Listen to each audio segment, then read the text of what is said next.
sure VXN is accustomed to that gameplay. Plus, he plays Liu Kang. He can punish Sandtrap with flying kick depending on the distance. So this is definitely going to be a very interesting matchup for Mia. And he starts the matchup right up, like you said, with the Sandtrap, and VXN is actually making his way and actually having the upper hand here, considering the fact that Mia is now in the corner and has to escape somehow. Oh yeah, he somehow go profile with the down. Oh, getting the crushing blow. Right at the first round. It's a really strong round, what do you think? Yeah, that round was pretty convincing. You know, he used his resources properly. He had him in the corner, but you know, it doesn't matter. He's in screen right now. He got the first round. He got all the bars that he needs. And it all depends now. Eternal. Oh, I've never. Yo, my man. Okay, so we're seeing Eternal from Mia, not Infinite Warden. For those who don't know, Eternal is a variation that has the Sand Clone. You can use the Sand Clone for combos plus frames, or for general setups, or you can teleport. Absolutely. This variation has a command grab as well. Now I think GRS, after his nerfs, he probably really needs the command grab to be as crazy as we're used to seeing him. So this variation might be very solid for this matchup specifically. But I doubt we will see that lame, you know, clone into setups. No, I think Magic. Considering what we saw last week, I think he's gonna be really creative with the setups that he's coming up with. So this is gonna be a very interesting thing that's coming up here. Oh, and getting the down one after a failed attempt of VXN with a jumping one, trying to hit him and get the final blow. However, didn't get to it. And pushing him back to the corner. Oh! That was beautifully executed flying kick, crushing blow there, punishing him for trying to stop the times over there. Ooh, and there's another, okay, nice punish. He's gonna go for the crushing. There's another thing I noticed that Liu Kang can do. He does the instant jump fireball and it hits, and then he follows up with flying kick. He can, well, he could have gotten the crushing blow from the flying kick, but he already used it. So you won't be that this round. He got the crushing blow again. It's amazing, the entire match is full of crushing blows here, and he gets it. Nice, first round taken by VXN, really convincingly. It was a really interesting way to deal with GRS's pressure over here. So he tried to avoid being trapped in the tick throws and just try to apply as much pressure as he could, so he did not get into this situation. That was really hype. I've seen him, you know, he was micro jumping to avoid sand traps. While he was micro jumping, he would throw random fireballs just so that, you know, he can get Magic to somehow start blocking or respect that. Yeah, absolutely. Oh, he went for Baraka. Oh, Baraka. Like, okay, you know what? I'm not even gonna go to Infinite Ward. I'm just gonna go straight to my boy Baraka. Now, we know Baraka is his favorite character.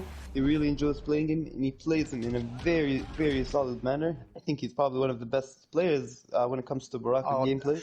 I really like to see Baraka high-level Baraka gameplay. I don't know if it's just a coincidence, but I think there is a current Baraka hype because I've seen a lot of people on Twitter using Baraka recently. So now I'm really curious how he's gonna do some magic with Baraka over here. Oh, the duck! Sometimes when you play your character, you start making like the craziest reads. Like reads that you can make with any other character. They're not character specific, but because you're comfortable with your own character. Oh yeah, absolutely. And everything. It's like you would be used to reacting properly in certain situations. Oh, nice pressure, and then already having the upper hand in the first round with Baraka, turning the tables to the first round. But it looks like VXN is trying to retaliate over here, but not getting the situation right. Oh, the pressure, but you have to take into account that VXN was really trying to be patient as much as he could in the defense, but Baraka can open you up for staying in defense too long. Yep, and oh my goodness. Basing over here. Game and auto shimmy is amazing. Oh, nice punish from Majid. He's covering the space amazingly well. Exactly, that string. No Barakas really use it. They don't use it to like for spacing or for whip punishing. But you have Majid who's using it for pressure, for whip punishing, for fireball punishes. Absolutely. He's utilizing it perfectly, and the movement, like he's even moving in a really seriously scary way with. Oh my goodness. Oh, this is gonna hurt. Crushing blow. Mansion does not give a damn. GRsMe noticeably going into the offense right now, not giving any opportunity for Mia to actually retaliate over here, but he still makes a comeback and takes the round. Crazy comeback over here. That was amazing. As soon as he saw the plus frames, he let go of the plus just for a split second and blocked again. But that split second was enough for him to whiff that grab, for Vixen to whiff that grab, and he punished him for it. If he got grabbed and he didn't tech it against Liu Kang, he probably would have lost that round. It's moments like these that make you exceptional. Way to go. The score is 1-1. I am not 100% sure. Are we doing first to 2 or first to 3 right now? This is a good question. I do not know either. I wish we could get some information on that, because now I'm really curious, because now it depends whether they're gonna switch characters in order to adapt to the certain set that they have to play. But I think, as far as I could remember last week, it's supposed to be a first to 3 then. And I also got the confirmation that it is a first to 3 indeed. Nice. Another thing that was that's interesting about Baraka's back 1-2 string, the one that you noticed in the previous round, is that actually his blades do not have any hurt box attached to them. So the disjointed hurt boxes will actually give him an advantage whenever it comes to the footsie play. So it's going to be interesting. I like the way how Mia is using those moves in order to keep his opponent out of there, because he has to keep Liu Kang out in order to prevent his opponent to apply that much pressure on you. Exactly. It's like he's playing Baraka and he's playing a better range game than him. Oh my god, wake up buttons again. And are we playing breakaway? For sure. Definitely want to break away as soon as Baraka clips you. You don't want to hold that damage. Oh yeah, absolutely. This would be way too much to lose there. But still, GRsMe now pushing him into the corner. However, the table gets turned way too quickly. Did you see what he did? He neutral ducked standing 1-2 and punished him this for is the way to go. Oh yeah, I think the knowledge.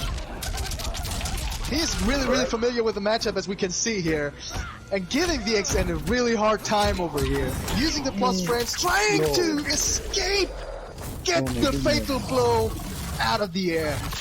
He lost some defensive bars, and he has the crushing blow loaded from the bicycle kick. Oh, he survived. Of course, we're gonna see flawless blocks on the project. I can't watch this. Oh. I can't. Whoa! Yo, he man, missed the second hit. I think Mia noticed that he was gonna whiff something, so he was pressing buttons, but got clipped by the third hit. No worries, he's probably gonna get chip damage anyways. Too sad though. He was really patient at that situation, where everybody would actually stop pressing buttons and trying to get in somehow. His only battle really over here. Downfall gets him out of the air.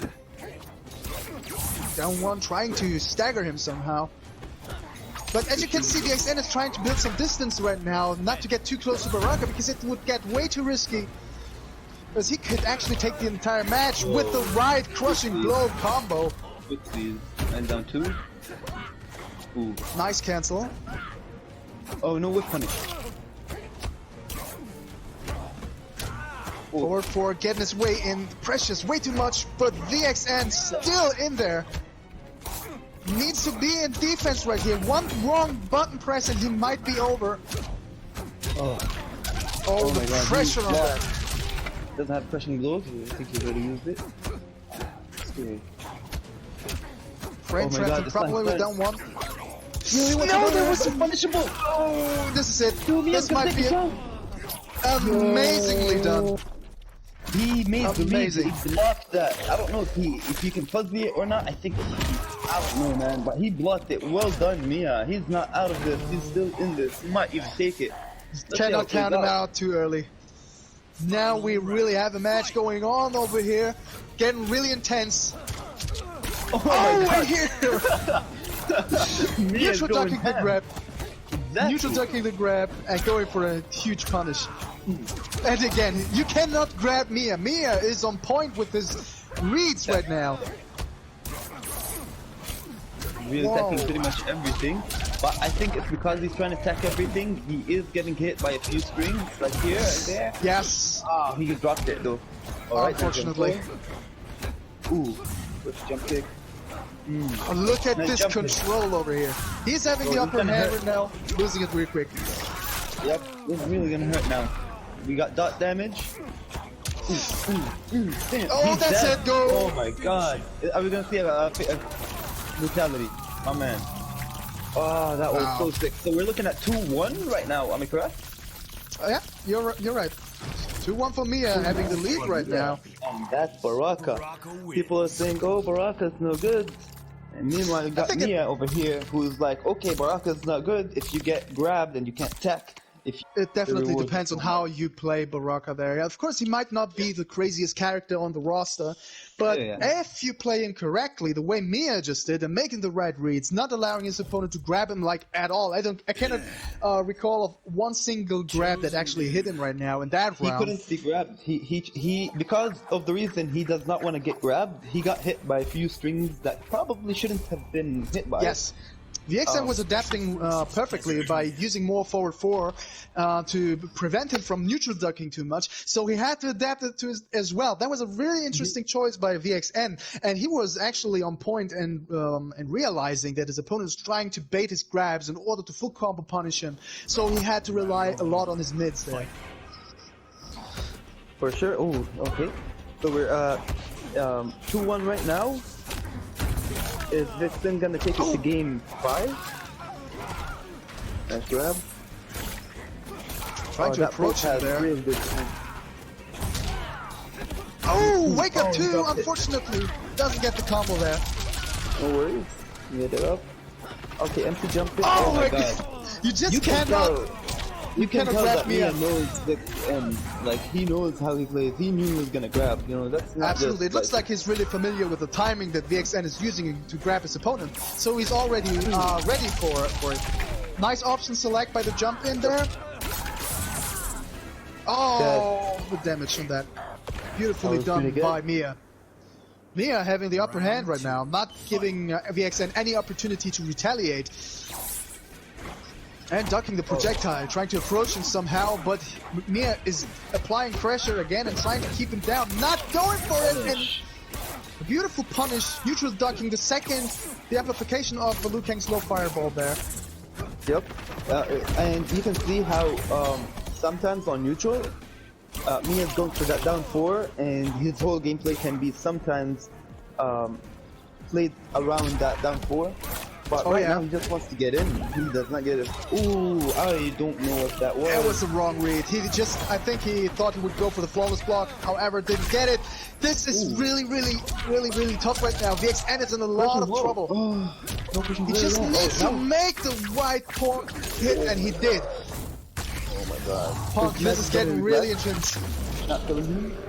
No, he's gonna survive, but the question is he gonna hit him with fireballs, or how is he gonna approach him? There is the flying kick! He got impatient and went for the flying kick, and it got punished, however. But that was a really great match. I really have to say that it was a great performance by VXN. For sure. But Mia adapted really well with Baraka and actually took the match. That's a really great match. Just definitely have to keep that in mind. Yo, man is out here telling everyone that, okay, you got Liu Kang, top 5 character. I got Baraka, bottom what, 15, bottom 10 maybe. And he's doing work, and all he needs is just a few good reads. He just really plays solid neutral with this really shitty-ass movement character. He's playing really good neutral, and, you know, we can see that he's also comfortable playing against VXN. He knew how VXN plays. He knew what kind of pressure tricks and sets that VXN had to deliver. He made the right reads. He was down 1-0, and he did the 3-1 comeback. Well played, you guys. That was very good set. Now we got VXN in the losers bracket. I'm not sure who he will be facing. On to the next game. By the way, guys, shout outs to Rivals app because they are sponsoring this tournament. And I would like to also give a shout out to Hamo, who is hosting this tournament. Oh yeah, absolutely. And of course, for shout out to Sam, who is the organizer and has been organizing GRS tournaments for the past, I believe, 10 years. Rio, keeping everything on track as well? Yup, and he's updating everything that needs to be updated. Rio, I believe you've been working with Sam and GRS in general since MK9 days. Am I correct? Yes, yes. It's about 10 years now, almost. Wow. It's been a long time, and we know each other. We were in the clan once as well, and played a lot of MK9 back in the days. And the fun fact is that I learned a lot from Sam. He basically taught me to play Liu Kang back in MK9. And yeah, people do not know how good he was in MK9. He was probably one of the best in the Middle East, especially. I mean, up to this day, when I played him, he was one of the best Liu Kangs. He was playing him amazingly well. He just knew the character in and out. Even though he played Kung Lao as well, really, really well, I think he just stuck in my mind, especially for playing Liu Kang. And go AFK, by the way, Ryu. Oh yeah. Sorry. All right. Good that you mentioned it. Already almost had me waiting there. All right, perfect. That, yeah, I remember MK9 had clans, and I know Sam used to play Liu Kang and Kung Lao all the time. But enough of that. We're on to the second set. We got Wasim against Faisal Kombat. Let me just give you guys a quick introduction about these two. Yes, Wasim, please. I believe he's like 17 years old. Very ambitious, very, for the most part, professional. He's always been placing top 3 in most offline and online tournaments that he participated in. He's very solid. He has crazy. He plays a lot of characters. He has crazy Johnny Cage and a very good GRS. And the other hand, we got Faisal Kombat, one of the Lebanese representatives. Oh, by the way, Wasim is Saudi. He's from Mecca, I believe. Faisal Kombat, Lebanese representative. Best Cetrion I've seen from Lebanon, at least. Probably one of the best Cetrions in the Middle East, for sure.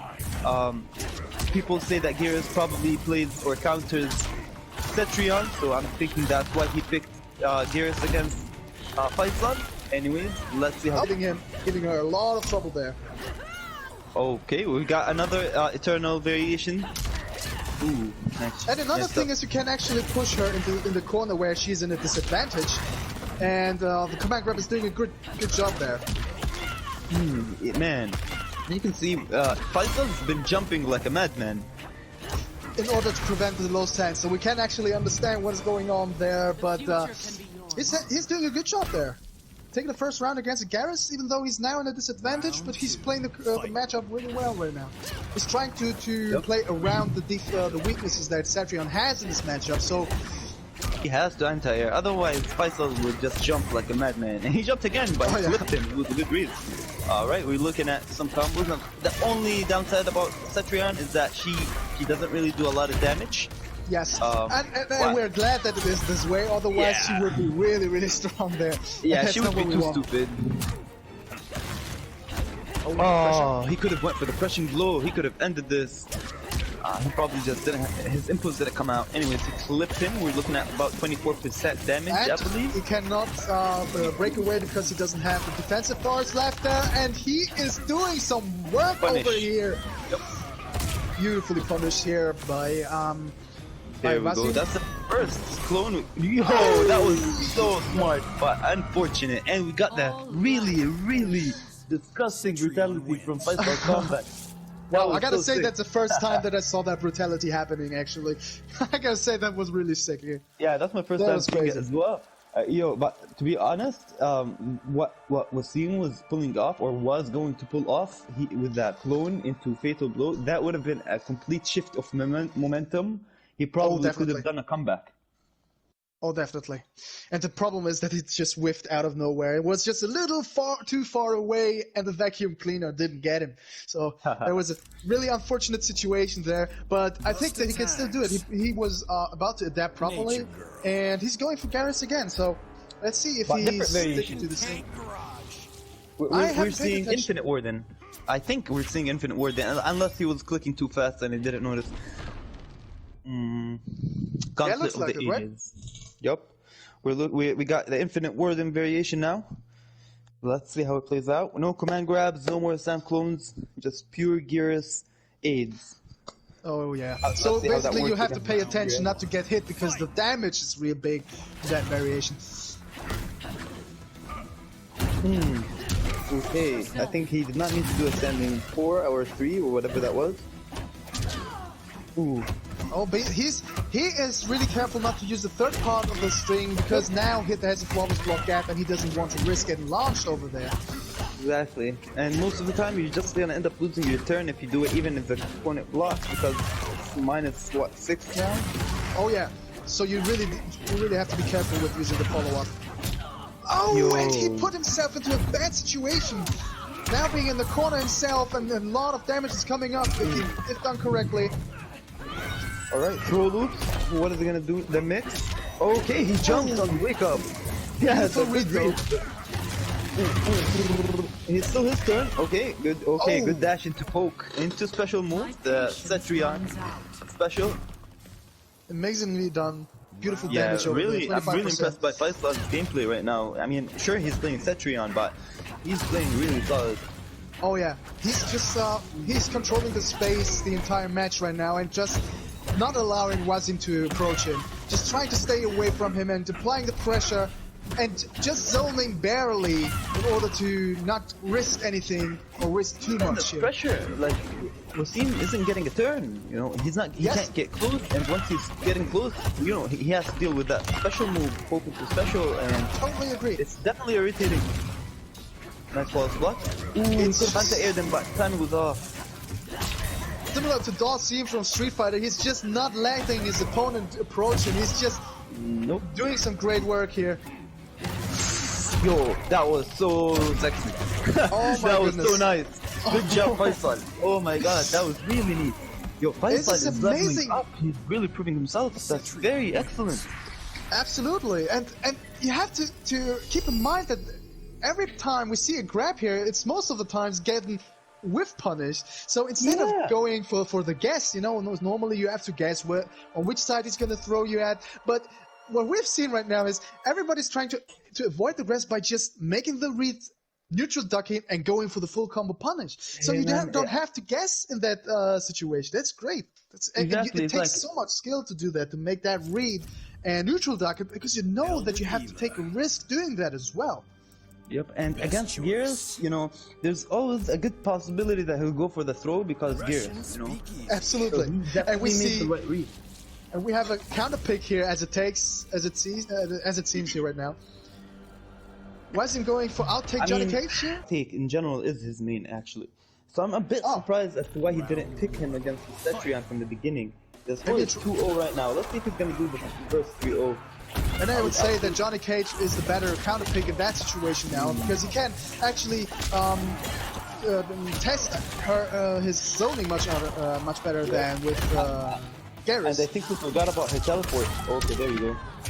Yeah, I think Beautiful that's why he punish. didn't want to play this character, because if he teleports while Johnny's doing a projectile, he can punish him. Oh, yeah. but Nice awareness from Wasim.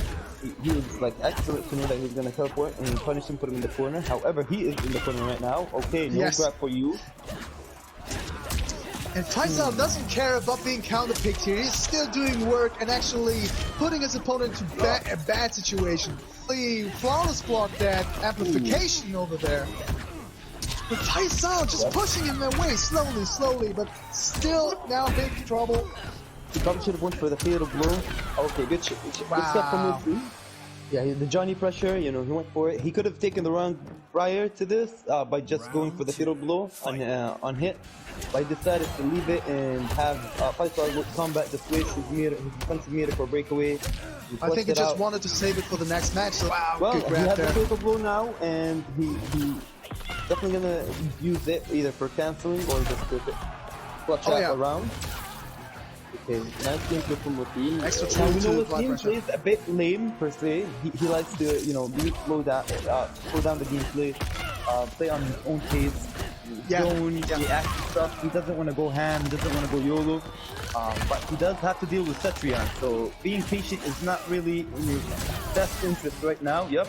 Yeah, you have great. to approach her somehow, and that's the problem here. You really have to be patient and slowly approach her, and have to be careful not to get hit by the H2O or the rocks, because then you get pushed away. And you have to make sure that you flawless block as many rocks as you can in order to not lose your approach to your opponent. Exactly, because she'll be a plus on block, and then she'll do the H2O, and it's not your turn, and just respect her. Now, the other issue I'm noticing that he's having right now is even if he does try to go for projectiles to contest, if Faisal does the right read, he can just teleport. Yo, that's gonna be a lot of damage. 36%. Yo, Didn't go Faisal for the took it like- application. yeah.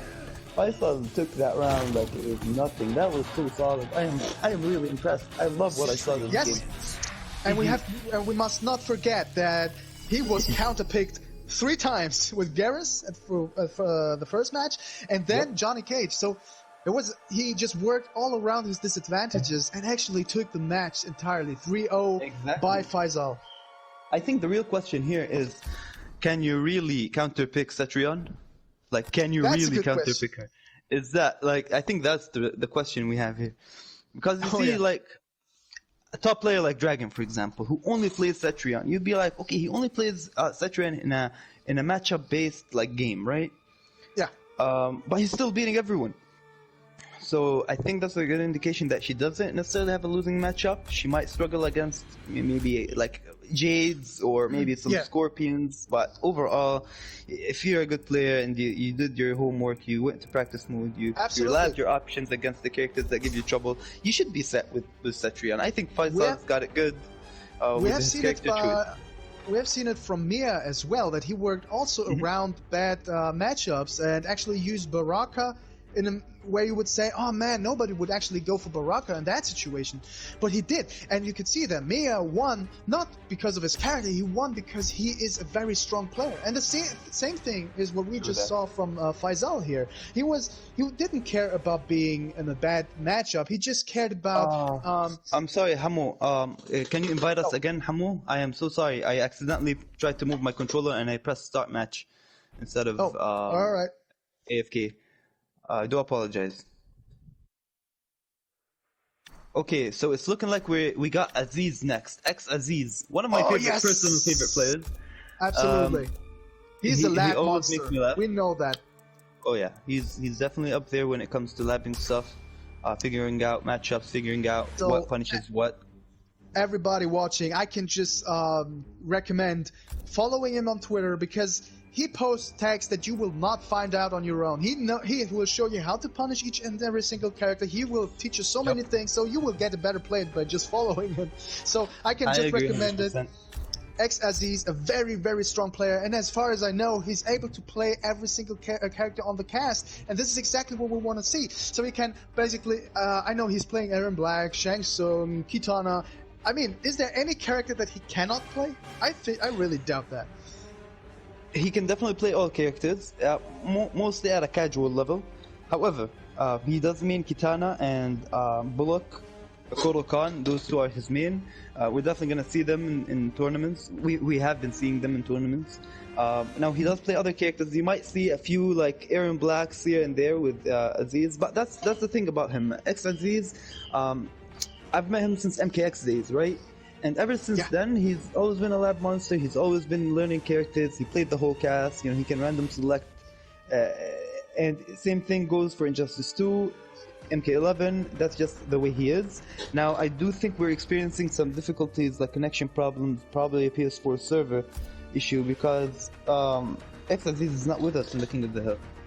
And he's supposed to be with us. I'm reading on the chat right now, he's saying that he is having trouble connecting. Okay, that's a problem. I think as long as he's still here and can compete, that's actually no problem. We can also wait, of course. And nobody, whether in the stream chat or we right now, want to miss Aziz play now. We really want to see it now. I'm really curious who's he gonna pick, how is he gonna play, and please just take the moment and wait for Aziz. I'm sure he will come. Yep, he's restarting the game, I think, and Hamo sent him a regular invite, so he should be accepting it. Now, on the other hand, playing Aziz is going to be the Reaper. Now, the Reaper is another fellow Bahraini player. He's one of the young ones. I think he's about like in high school or college. Yeah. Very, very solid Nightwolf, one of the best Nightwolves in the Middle East for sure, if not the best. He's been taking down names. He's been a real threat in every tournament. Aziz, now, I don't think he's beat him before. I think Aziz is a lot of people's like tournament demon, where you just can't beat him because he'll get in your head and he it's gonna knows. be really interesting. The funny thing is also that Aziz is most of the times the player who will probably know your character better than you do yourself. So that's once you have that in mind, you will be much more careful, and maybe you will not have the courage to approach him in a certain way. So I'm really curious whether he's gonna have this problem with versus Aziz. I mean, I really like watching. Let me tell you something actually about Aziz. Let me tell you his two downsides. He has two problems, in my opinion. You know. One of them is his reaction is not as good as like Shark Teeth or Mia, reaction-wise, it's not that great. However, that's not the only thing that I think is an issue with his gameplay. The other issue is that he will never be conditioned. You cannot condition Aziz. If you went for a string and did a grab right after.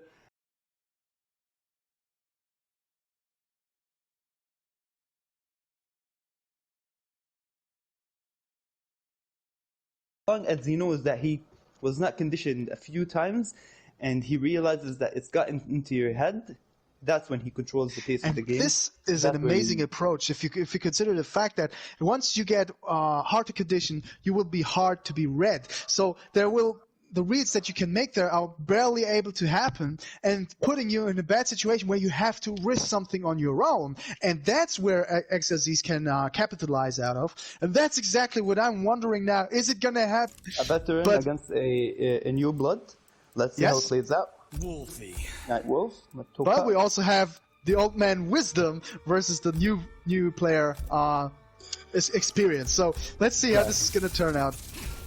Oh, he went for the hidden select. But I'm thinking it's either gonna be, either Dana or. Right? Is Bullock or it's Bullock? Yeah. Okay, cool. So for everybody wondering, he can buff his damage. He can buff his the damage that he takes. So let's see how he's gonna use that. Oh, going in strong here, right at the beginning. Yep. And the blue one is the blue one is where he gets a damage buff, right? Yep. That's what I'm talking about. Barely doing any damage there. Interesting standing one punish. You typically you want to respect mid because it's like a full screen mid, and I don't know how to describe it. It's just really fast. It's fast. It's maybe frame-wise not the fastest mid, but the range that it takes. Yes, because he's dashing forward and then all of a sudden hitting you with the sword. So that's really a thing where it's hard to react to. That's interesting gameplay. He just went for the Sunray after a whole. Can we take a look at Aziz's life right there? He's barely taken any damage. Yep, but now it's not looking too great for him. He's in the corner. He got grabbed, but he got him out of the corner. What is Aziz gonna do? He's gonna put this. Nope. For the string. And we have to take into account that Reaper is playing really patiently, considering the fact that he's getting fatal blow there. Yo, that was the Reaper. Because if the Reaper went for 1-1-1 after the jump in, it would have cancelled out the fatal blow. But Aziz, he knew that the Reaper was gonna go for the overhead. So there was a few frames where he could have just went for the fatal blow and it would have worked. And that's what happened. He got the crushing blow from the disc. Oh my god, it's not looking too great for the Reaper. The damage taken. Hopefully he doesn't start tumbling. Alright. Look how he's pressuring him and pushing him back to the corner and not giving him any opportunity to inflict any damage. Yep. No room for error. Aziz playing really solid. Okay. Cannot approach him. Barely able to approach him. Oh, taking some damage here. Pushing him into the corner. That's where he gotta make some work now. Okay, nice.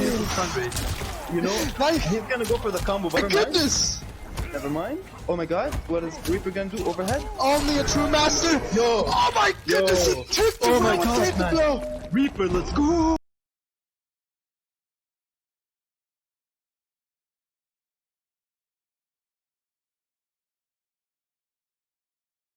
Sick. And he could actually chip him out because he had no defensive bar left, so he made use of it. Impressive play by Reaper here. Bad situation. This is gonna hurt. He did have, okay, Aziz made the read that he was gonna do a breakaway, so he went for the totem instead of completing his combo. But it worked out for the Reaper, he didn't go for a breakaway. However, he is like almost 40% at health. Meanwhile, Aziz is not taking any damage, and he's got the sun, so he doesn't care. He's got 3 totems out. Aziz is in a very good position. Oh, now he has to capitalize out of that hit. He has to inflict as much damage as he can. And this is exactly what you were talking about before. There's a small choke and it can cost the entire round. He's not going to retaliate from it. Getting hit by the Sun Ray. Yeah, Aziz definitely utilizes the Sun Ray in a very annoying manner. It's definitely unfortunate for the Reaper. I think if he finished up that combo, you know, sometimes this game, I feel like it's momentum based. So if you finish up your combo and it worked out and okay, and you know you have to make the read on wake up and all that, you know, you're in a good position because he's the one knocked down. But if you drop it, it's like, oh my god, what do I do? What do I do? What do I do? And all of a sudden he wakes up with poke into Sunray, you know, and it's like, oh my god, I lost my friend. Now he's healing.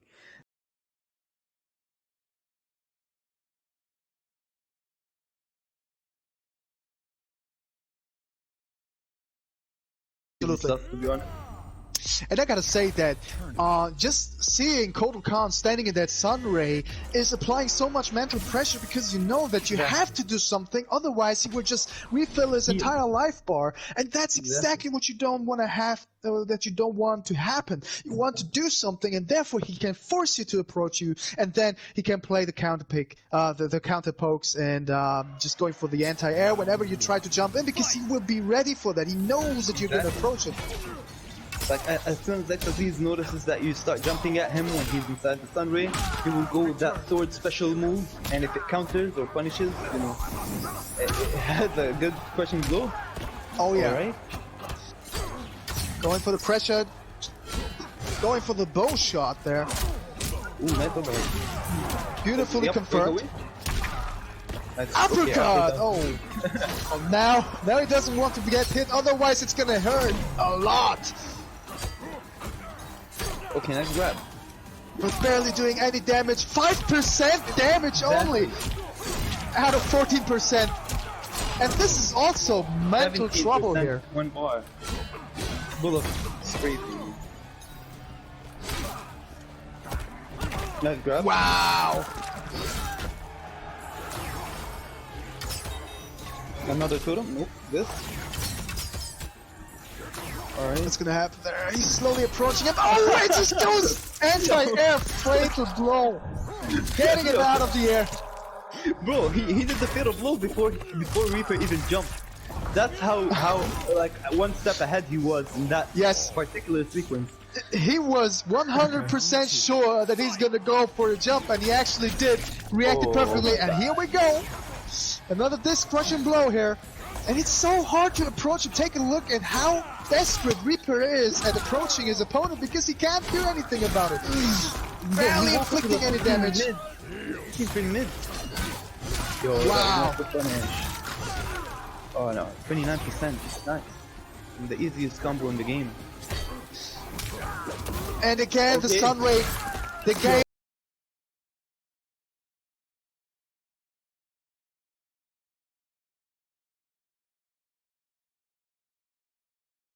That he's healing himself, you barely inflict any damage, he's just in his mind already with the moves that he's using. It's just crazy. Well, I mean, I think there is a way. It's one of them is to try to meet his wake ups, because he's been waking up with buttons a lot this game, if you notice.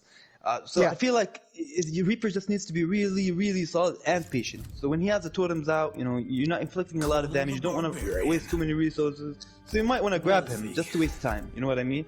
Grab him once or twice. And then if he gets conditioned to the grabs, he's gonna start pressing buttons. That's when, you know, you can clip him. I think he just needs to be very fundamentally solid and patient, because Aziz will take advantage of your impatience.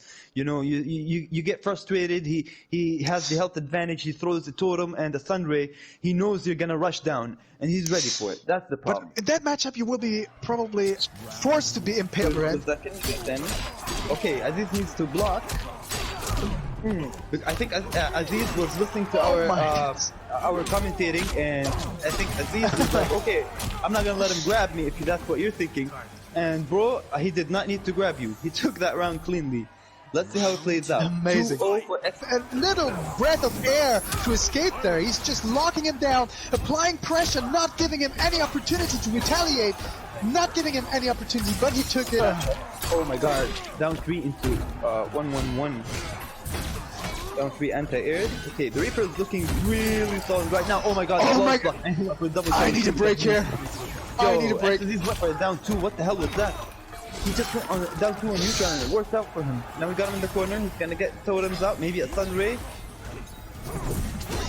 Approaching, trying to get the crushing blow. He wants to grab. What's gonna happen? Is that it? He's dead. He's dead. He's dead. I can assure you he's dead. Right. I mean, if you trigger the fatal blow, every buff is gonna. Dead. Wait a minute. Is that the comeback coming up? No, is that a comeback? Oh, that was so daring. That was so daring. He was like, no, I'm not gonna let you win. Unblockable, and it worked out. Oh man, I wish he had the read on the unblockable, but you know, fair play, good stuff from Aziz. We got a totem out, damage. He was like, no, not gonna give him any opportunity for that. Aziz was trying to down 2. Oh my god.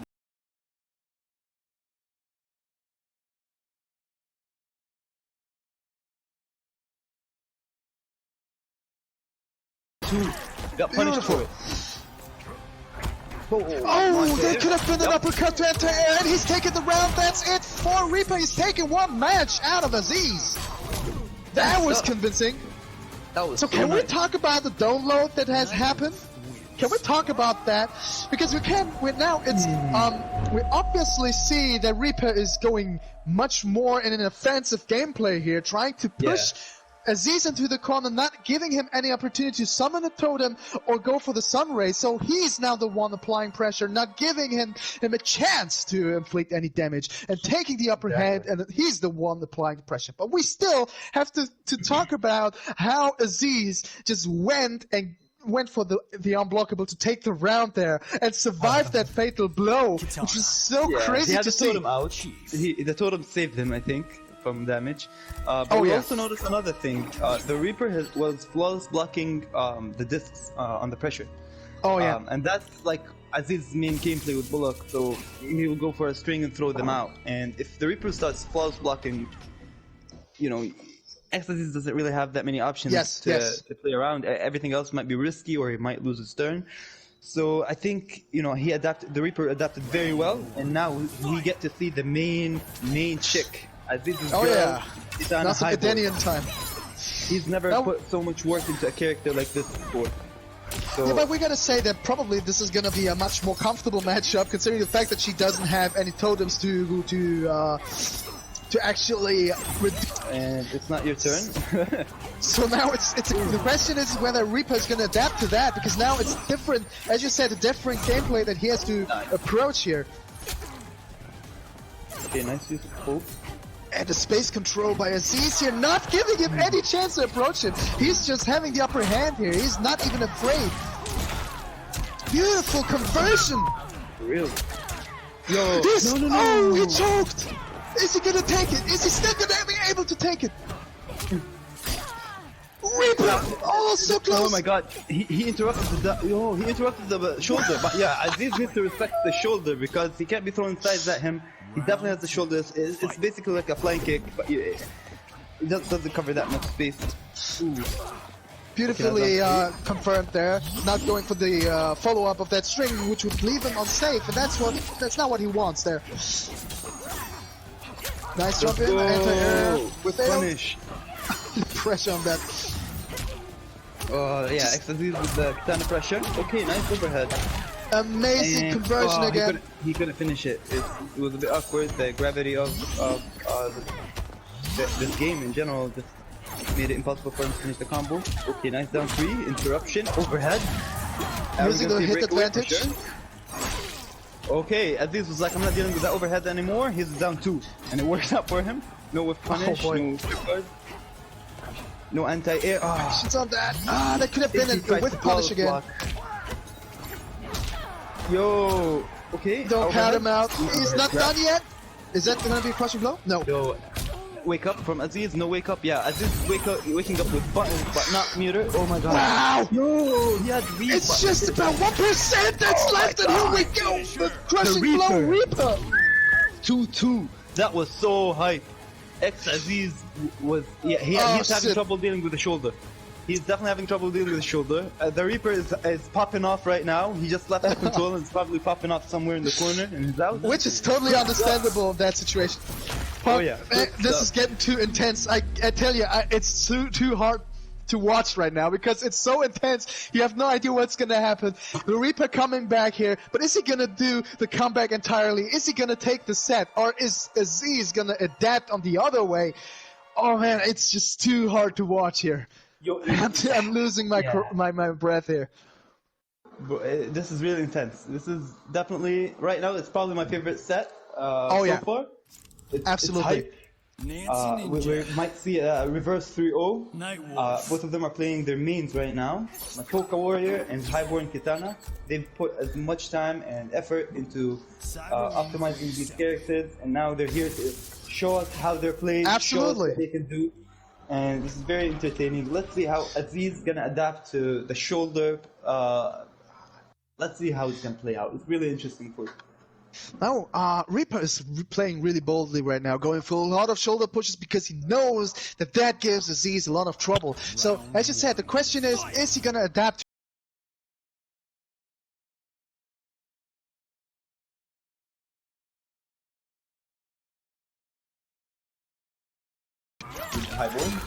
Yeah, he seems to play a little more offensively than before, not trying to lose any chance in order to actually apply the pressure or take. No overhead.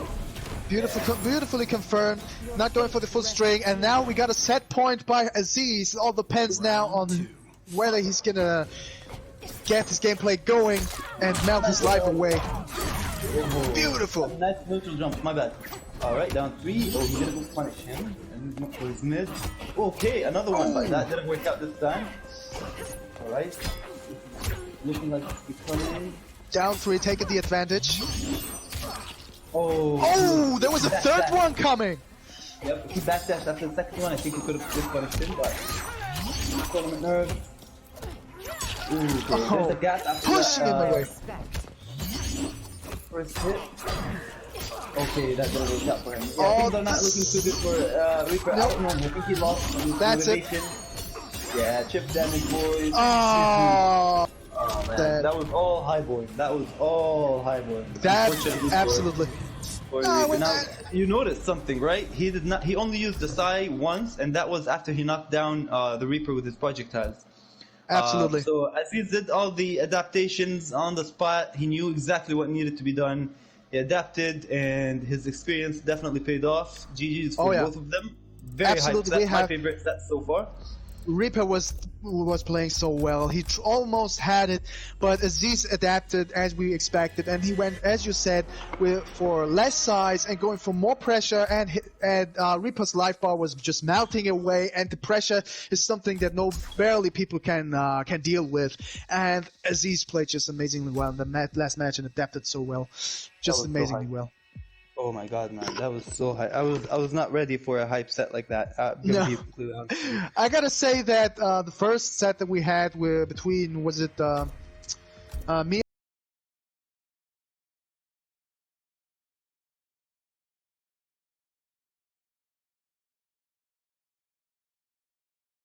how intense it got by almost having a comeback. So it's so sad that he couldn't make it, but still very nice. And was that? I think that was winner bracket, right? So no, we might it was see in more. losers actually.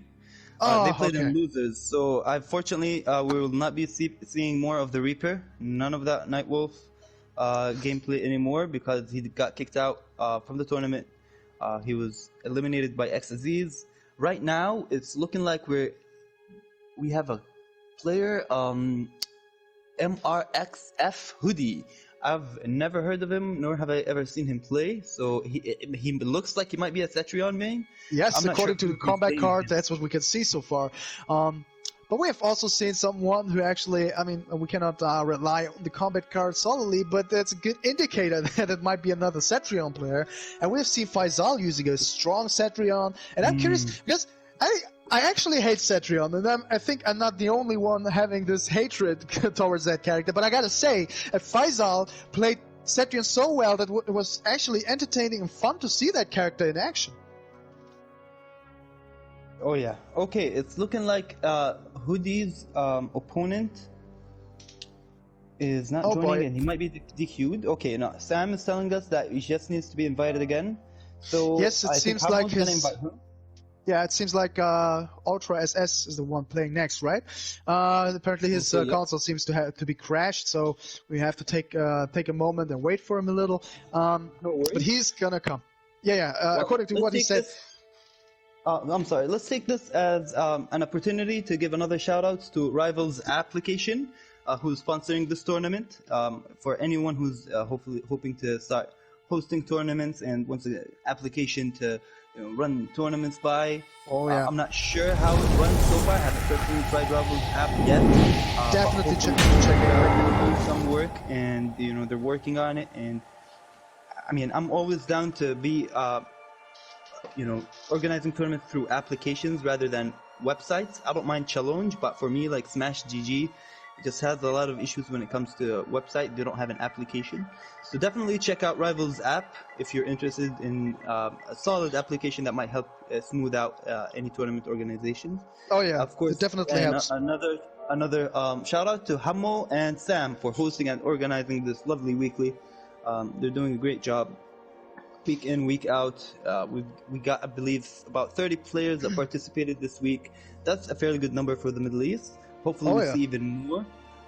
What I'm hoping for is that maybe in the coming weeks we might see like Shark Teeth participate if he's willing. More of the other players. I know there are a few Jordanian players as well that are really lethal, but they don't have a PS4. They only play in the PC servers. Oh, okay. Steam.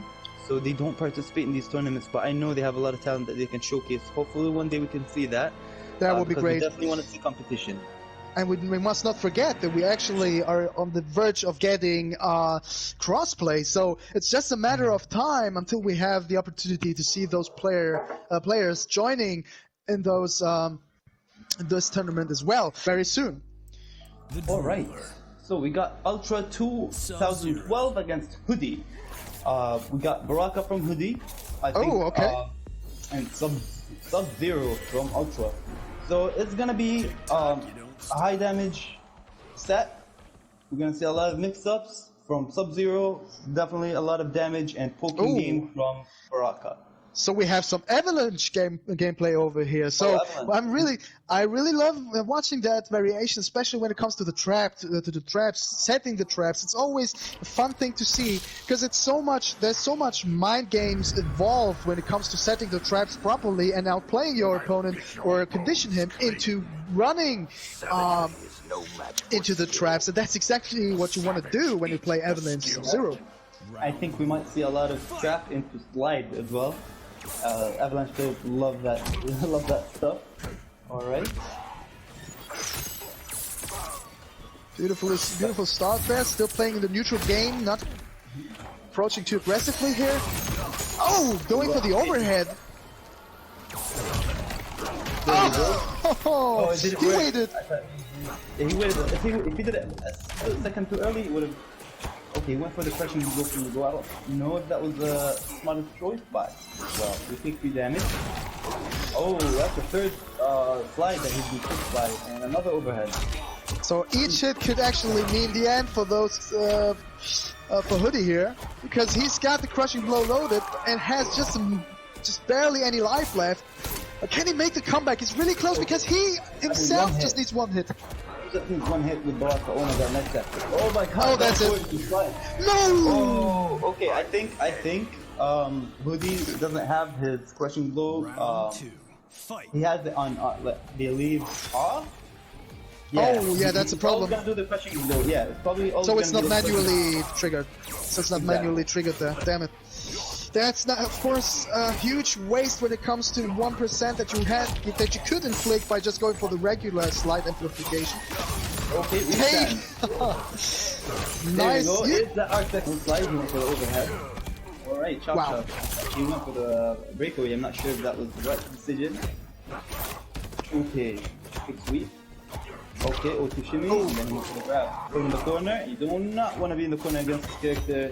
One hit and you're messed up. Basic. Oh, my God. Oh, there we go. This could have been the crushing blow that would have taken the round, but he doesn't need it. He doesn't need it. He goes for the fatal blow and takes it instead. Yeah, against Sub-Zero, you gotta hold that miss.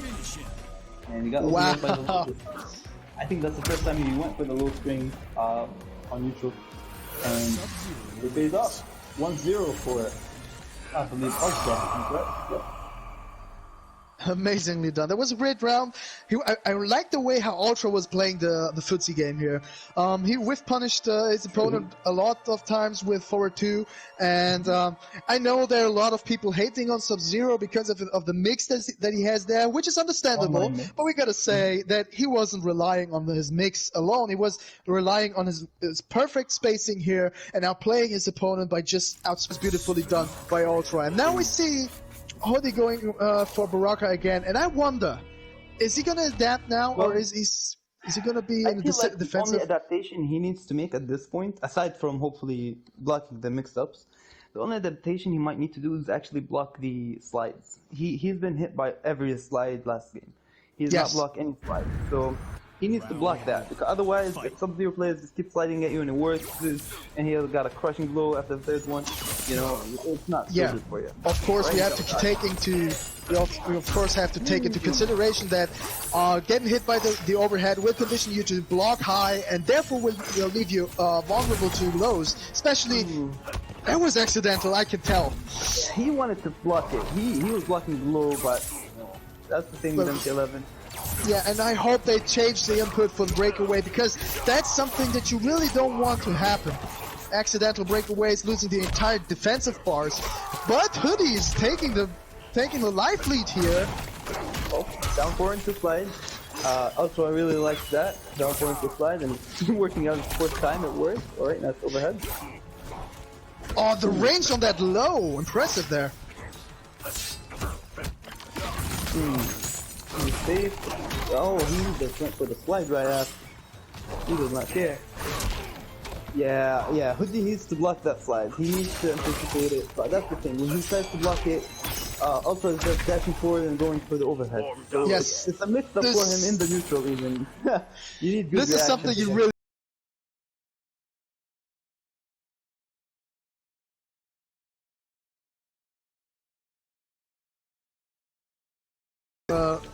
for a blocked slide and punish it, because he can inflict a lot of damage as soon as he hits him once. Oh, there we go again. Going for the crushing blow. Not looking too great for Hoodie. He went for the overhead. The space control, he cannot approach him like at all. This is crazy. Interesting why he didn't go for the damage. He got bit by this. Jump. Slide. Wow, okay, he blocks it. Slide right after. Finish him. Taking it convincingly. Ultra putting some work here, not giving him any chance to come back at him or poke him in order to get the huge damaging combos. He's instead just pushing him away and doing his game. He forces Hoodie to play his game and just tries to get into his mind in order to play his mix, and it looks like he's relying a lot on his mix-ups, but he's not. Basically, what Ultra is doing, he's playing the footsie game really well, even though people would say he's using a lot of the slides and the overhead. Of course, he's making use of it, but he's conditioning his opponent properly, and as you can see, it works out perfectly. Okay, we're gonna see a character switch now. He definitely realized that, you know, Baraka is not it in this matchup. Even if he's blocking the lows, you know, he'll just dash up and do overhead, and he probably wants a character that can jump away, and that way he can maybe punish him by a dive kick or so. I'm not sure what's going inside his head right now, but Kung Lao is always a good pick. I'm not sure which variation he picked, if it's hat trick or Lotus Fist, but we'll couldn't see it find out either. right now. So I think as well that this might be a much more comfortable matchup here, because you have so many more tools in order to deal with the mix-ups there. And now maybe Ultra will be the one who has to deal with Hoodie's options, especially when it comes to all the jumps, all the pressure. Alright. We got the hat trick. No punish. I missed that punish. Yeah, that's a bit iffy. You have to go for a longer range. Or dash forward in split second and punish it. Okay. Wow. With the slide. Nice stuff. His punishment is on point there. Going for the head, applying pressure. Ultra is just not giving you the chance. Oh, look at the patience here. Ultra seems to know that he's already in the mind of Hoodie. He's just sitting there blocking, waiting for the right opportunity to attack and giving him some issues there. Beautiful combo, taking the damage. That setup was clean. He went for the forward roll, but got flipped by the trap and picked it up. Alright, different combo overhead. You can save this stuff.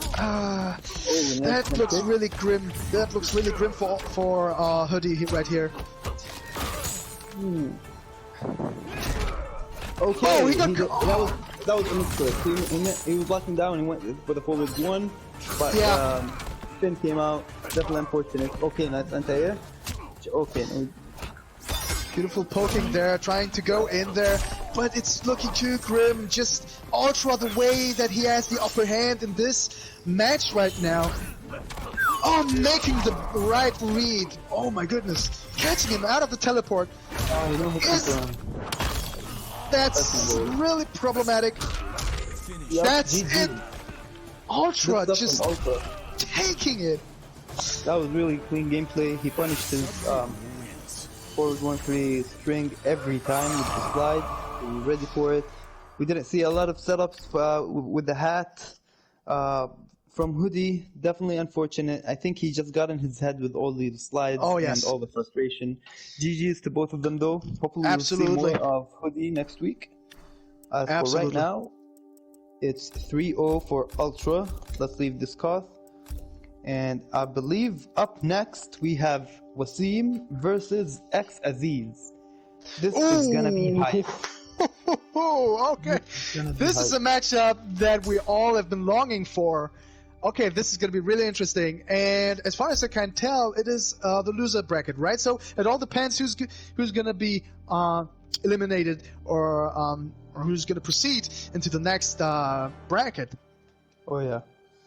Alright, time to go AFK. We got Wasim in the coast. Who do you think they're gonna play? Oh wait. Oh yeah, Ryu, you need to go AFK. Yes. Just entered here. You think we're gonna see Outtake versus Kitana, or are we gonna see GRS or Kotal? What do you think? So we know Wasim plays both Outtake and GRS, mainly. And probably some Air and Blast. That's a good question. There's a good question. Plays both Kitana and Kotal-Khan, at least for tournament settings. So what matchup are you expecting? I think that it might be. I think Aziz is going to go for Kitana straight up because he did so much. He played so well in the last set, and I think he's got the momentum going. So it would be a bad idea not to go for Kitana, and that's exactly what he's doing right now. And I'm really curious how Wasim is gonna deal with him right now. This is gonna be really interesting here. A lot of people say that Highborn Kitana really gives Outtake Johnny a run for his money.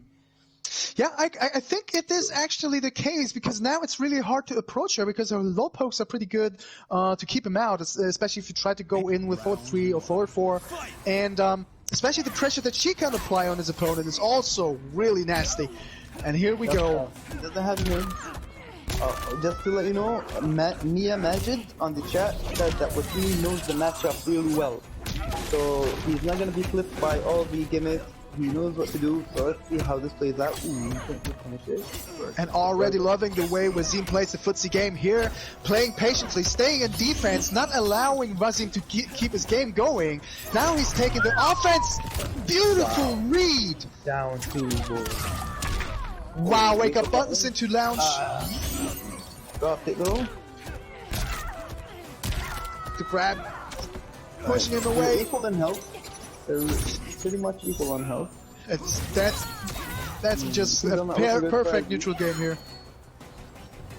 Yeah, now I'm telling you, the team really like to play patient, and I think we will revolve around these reads. So let's see. Okay, pressure game on. Cancel. He lost his turn. Nice. Oh, wow, okay, that was I think risky. Yeah, I think that's for the read. He went for the short razors and expected Wasim to do something about it. He went for the fatal blow, but it's not worked out for him. Okay. Oh, there we go with the beautiful Oki there, pushing him away from the corner. Oh, the read! Wazim on fire right now. Aziz, you mean? Oh, I'm sorry. Aziz, of course. It's just too much going on right now, and I'm losing my mind on how. Oh, wake up 3 from Wasim will not work against Aziz, but he said, you know what, screw it, let me go for it. Maybe he'll go for a breakaway. Maybe I'll have momentum, but no momentum for you this round. Aziz wanted to teleport and to grab, but nice step from Wasim. Oh, he flipped him. And Wasim going in back, pushing Aziz back into the corner. That's how.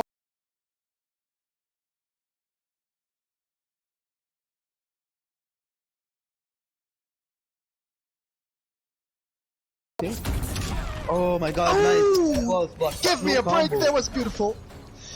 No one punished either. Unfortunately not, even though the opportunity was there. But Wazim is still there and not getting, not losing his focus because of the drops that he had to witness there. Oh, and Aziz having so much pressure on Wazim right now. But Wazim is just turning the tables, pushing him into the corner. Oh, look at this! This is just about one hit. Oh, no fatal blow cancel. He's like, I'm not even gonna go for the pressure. Beautifully done by Wazim here. Adapting and just definitely. He escaped the corner pressure there. So it's 1-0. So that's the thing about Wasim. You know, other players might have went for the pressure, might have made a mistake trying to go for a fatal blow cancel, or you know, Aziz might be on guard with the defense. Wasim was like, you know what, screw it. I have the health advantage.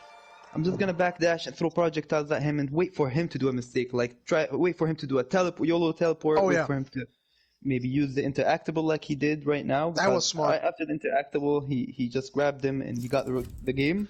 So, Ninja. Sex machine. They adapted pretty well.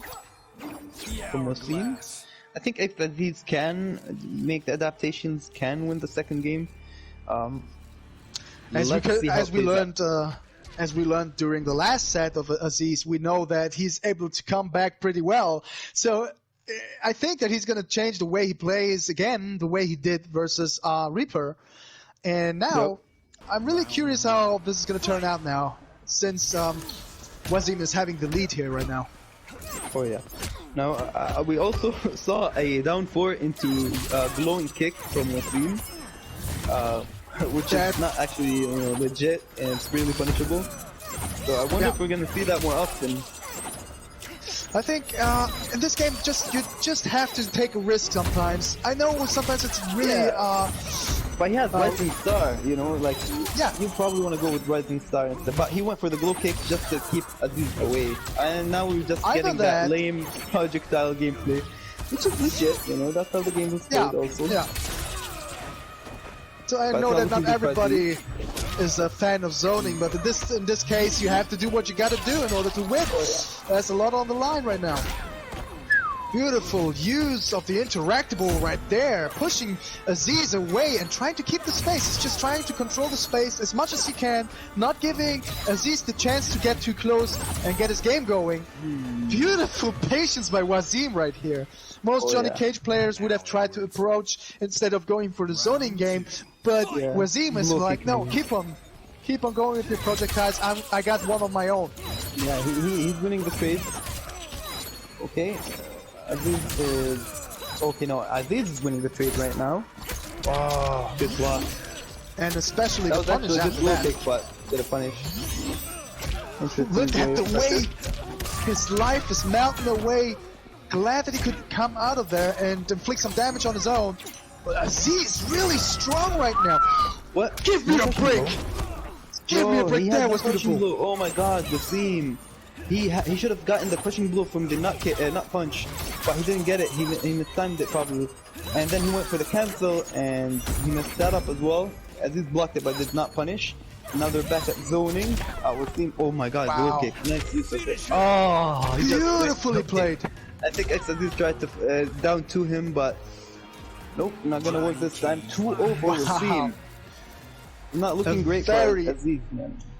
Not looking great for Aziz. Very impressive Johnny Cage here. I gotta say that. I was really impressive. Just punishing the dive kick with a nut punch, it was amazing. The reactions was crazy. But as we know, never count Aziz out. Never count it out here until you can just come out of there. That's the question. Are we gonna see bullets? Nope. No, he's sticking to Kitana. So, I think Kitana should be able to zone Johnny for the most part. Like, she should be forcing Johnny to approach her. And that's how it's been for the most part. But, with that being said, Aziz has been getting clipped by a few glow kicks. And he has been losing some trades when it comes to projectiles. Wazim is actually very solid when it comes to zoning and trading projectiles. So, let's see how the adaptation is going to be. I really want to see Aziz like do crazy reads. Make a crazy comeback here and there. There's another glow kick. Just like right at the start. Yeah. Okay. Nice. Use of interactable. I can imagine that Wazim is really unpredictable right now and just catching his opponent out of guard. Nice beautiful punish. He knows the matchup. Wow, Wazim really strong right now, inflicting so much damage, having the upper hand, applying pressure, down throwing the shadow kick, just as you said. He's relying on that. Wow, this is amazing. Wow. Yeah, this was such strong play. Needs to hold that. He needs to be a bit respectful. Ooh, and it's really hard for him to come back at that situation. Oh, the conversion out of uppercut anti-air! Give me a break! That was beautifully done. And then he went for the grab. Yo, Wazim is in control of everything. He is comfortable. Okay, that was supposed to be a flawless block, I believe, but it not worked out for him. However, no punish for 26%, but he still got the pressure going. He's not backing up. That's it, everybody. GG's. 3-0. That last game was so convincing. Wow. 3-0. Very solid. Aziz could not get anything going, unfortunately. I think once he punished him on that raises, I think it got into Aziz's head where he was like, okay, what should I do? What should I do? What should I do? And next thing you know it, he's dead. So GG's, guys. Good stuff from Aziz. We saw some really solid gameplay. Wazim was playing really solid though. What I gotta say now is, if there's anybody wondering how to deal with that Kitana variation, Highborn, you just have to take a look at this matchup. You have to take a look at the set. If you see how Wazim was dealing with her movesets, you will learn it the quickest way possible. So that was a very good example on how to deal with her. But I think that, as you said, by the way Wazim played, Aziz was kind of struggling mentally on dealing with the fact that Wazim was just reacting on everything he was trying to do, and he was getting in his head real quick. That was a really amazing match. That's the thing, though. Like, Aziz showed everyone how to deal with Kitana. And if you didn't know, you know, for the most part, you should know after watching Aziz's gameplay, videos, or after watching Wazim beat Aziz right now and how he played. So I think we should also give props to Aziz because he did help in giving, you know, players like Wasim the knowledge on how to deal with Kitana, which this is one thing puts him in a disadvantage. Absolutely. I mean, there is barely anyone in the entire NRS community. You can call me out on that, but I gotta say that Aziz is one of the only guys that is helping the community the most, because he's not like the others, where the others would say, "Oh, this is broke, and this is unfair." He just shows, you know what? This is he just shows it. He just shows you how to deal with certain moves. Instead of complaining, he's just, you know what? Go into the lab and do this, take a look at this, and he's sharing it. He's not keeping it on his own. He's sharing the tech and he's working around it. I mean, he's helping everybody, and as you can see, it's helpful. It's damn helpful for everybody involved. You can tell that Middle Eastern players are, you know, are adjusted. They know how to play against Kitana Hype, basically. They don't have that many issues because they play Aziz a lot, and you know, Aziz is exposing her whenever he gets the chance for club. Oh yeah. So it works out for players like Wasim, who are fundamentally good, and with just extra knowledge on certain matchups, they can be very lethal. Up next, we got VXN. I'm not sure who he's going to be playing against. It should be against Ultra, the Sub-Zero player, am I correct? Oh, give me a break. Oh, this is going to be good. This is going to be good. As it seems, it is going to be that matchup, yes. Ultra versus VXN, so Liu Kang versus Sub-Zero. I wonder how VXN is gonna react to the slides that Ultra likes to use a lot. I think he's gonna block. He's gonna block the slides. I think VXN is gonna block most of the slides, if not all of them. He's that. I think he's that type of player to anticipate wild stuff like that, you know, and to be ready for it. With that being said, we'll find out right now. We got Ultra 2012. We saw him earlier in stream with the Sub-Zero Avalanche clean 3-0 against Hoodie. And then we got BXN. We saw him earlier against Mia, who is most anticipated to win this tournament. And he played really solid against him. It was very close, but that Baraka clutched it out. With that being said, we are seeing GRS. we are seeing GRS instead of Liu Kang. I gotta say, unfortunately, because you know I'm a big Liu Kang fan, so it's actually kind of disappointing. But you gotta do what you gotta do to win. It's not about pleasing the audience; it's about pleasing your own success, and that's what you do. What you gotta do. And it is counter picking. Yeah. We're playing for points here, and you know, the more points you got. I'm not sure of how the system works, but you know, if you get more points, you get to participate in more tournaments in the Middle East, finals and so to be able to stand out and expose yourself to everyone as a Mortal Kombat professional player, you need to win, and that's what VXN is trying to do right now. And he's doing a pretty good job at it right now, having the life lead right now. Oh, going for poke into the slide, really well to outplay the opponent. Working out for him. So far, no one has blocked it. I gotta say, Ultra is a very courageous player here. Oh, and he goes in, and is he gonna take it? Oh, beautiful read by VXN. No, you're not gonna forward to Fatal Blow. No way, not against I think VXN. He didn't believe that Fatal Blow was gonna kill, so he went for the other mix-up. But VXN was ready. I think a Fatal Blow would have killed actually, because the scaling is really good at that. So it's barely scaling. He would have taken the round if he went for the Fatal Blow right after standing in 4. Yeah. Alright, things are looking good for VXN. Nice grab. Oh yeah, having the life lead again. Okay, that was sick. He could have done more damage if he went to the... Oh no, he couldn't actually, because he doesn't have Needle Burn Ice Ball. Nice setup. Wow, nice setup. It's plus, I believe, on block. That's what I wanted to ask you, so whether it leaves him plus if he goes for that setup. Yeah, that's a really good thing. He blocks it, he wakes up and blocks it after like he's recovered from putting the trap. So basically he blocks. I'm not sure how okay, he got this game. Nice one. So it's not looking good for him at all, but all of a sudden he just did a few mixes here and there, and he defeated VXN's help, and now he went for the Fatal Blow to clutch out this round. 1 round each. Let's see who's gonna clutch it out in the second one. Oh yeah. Oh my god, and now he starts with the slides. Rushing blow. Oh my god, Avalanche is so retarded. we can say that to GRS as well on Ultra's defense right now, but he's just having the upper hand right now, amazingly. And VXN with a lot of damage coming up, going over 40%. Nope. Oh, the back grab there.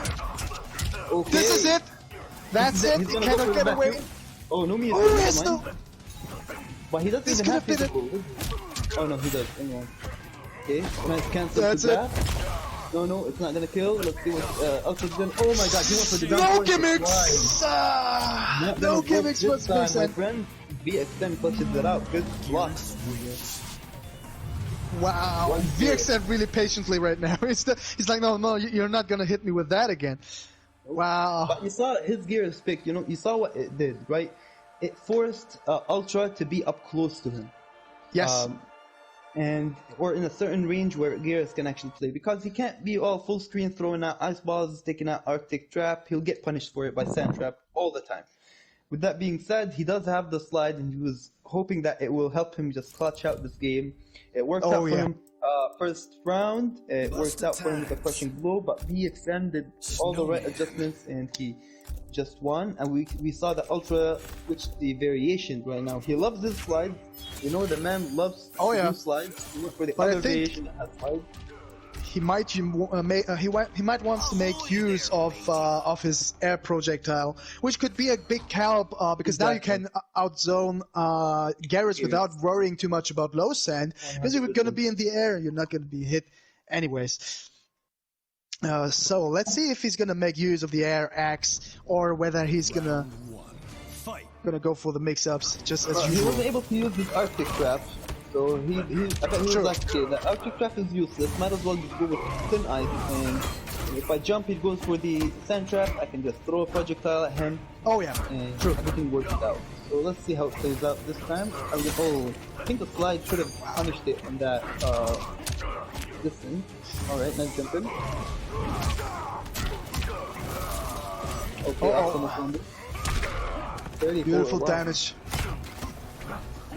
Okay, so he went for speed down, both into jump. Yeah, he's playing very aggressively. VXN putting a lot of aggression into this game style right now. Yeah, so now we're gonna see a lot of overhead into slides. We haven't seen that from Avalanche, but we're definitely gonna see that with Thin Ice. Oh, the grab! He might just go for the fatal blow now, and that distance, but he goes for it! That was beautifully done! I love it! Oh my god! That was amazing!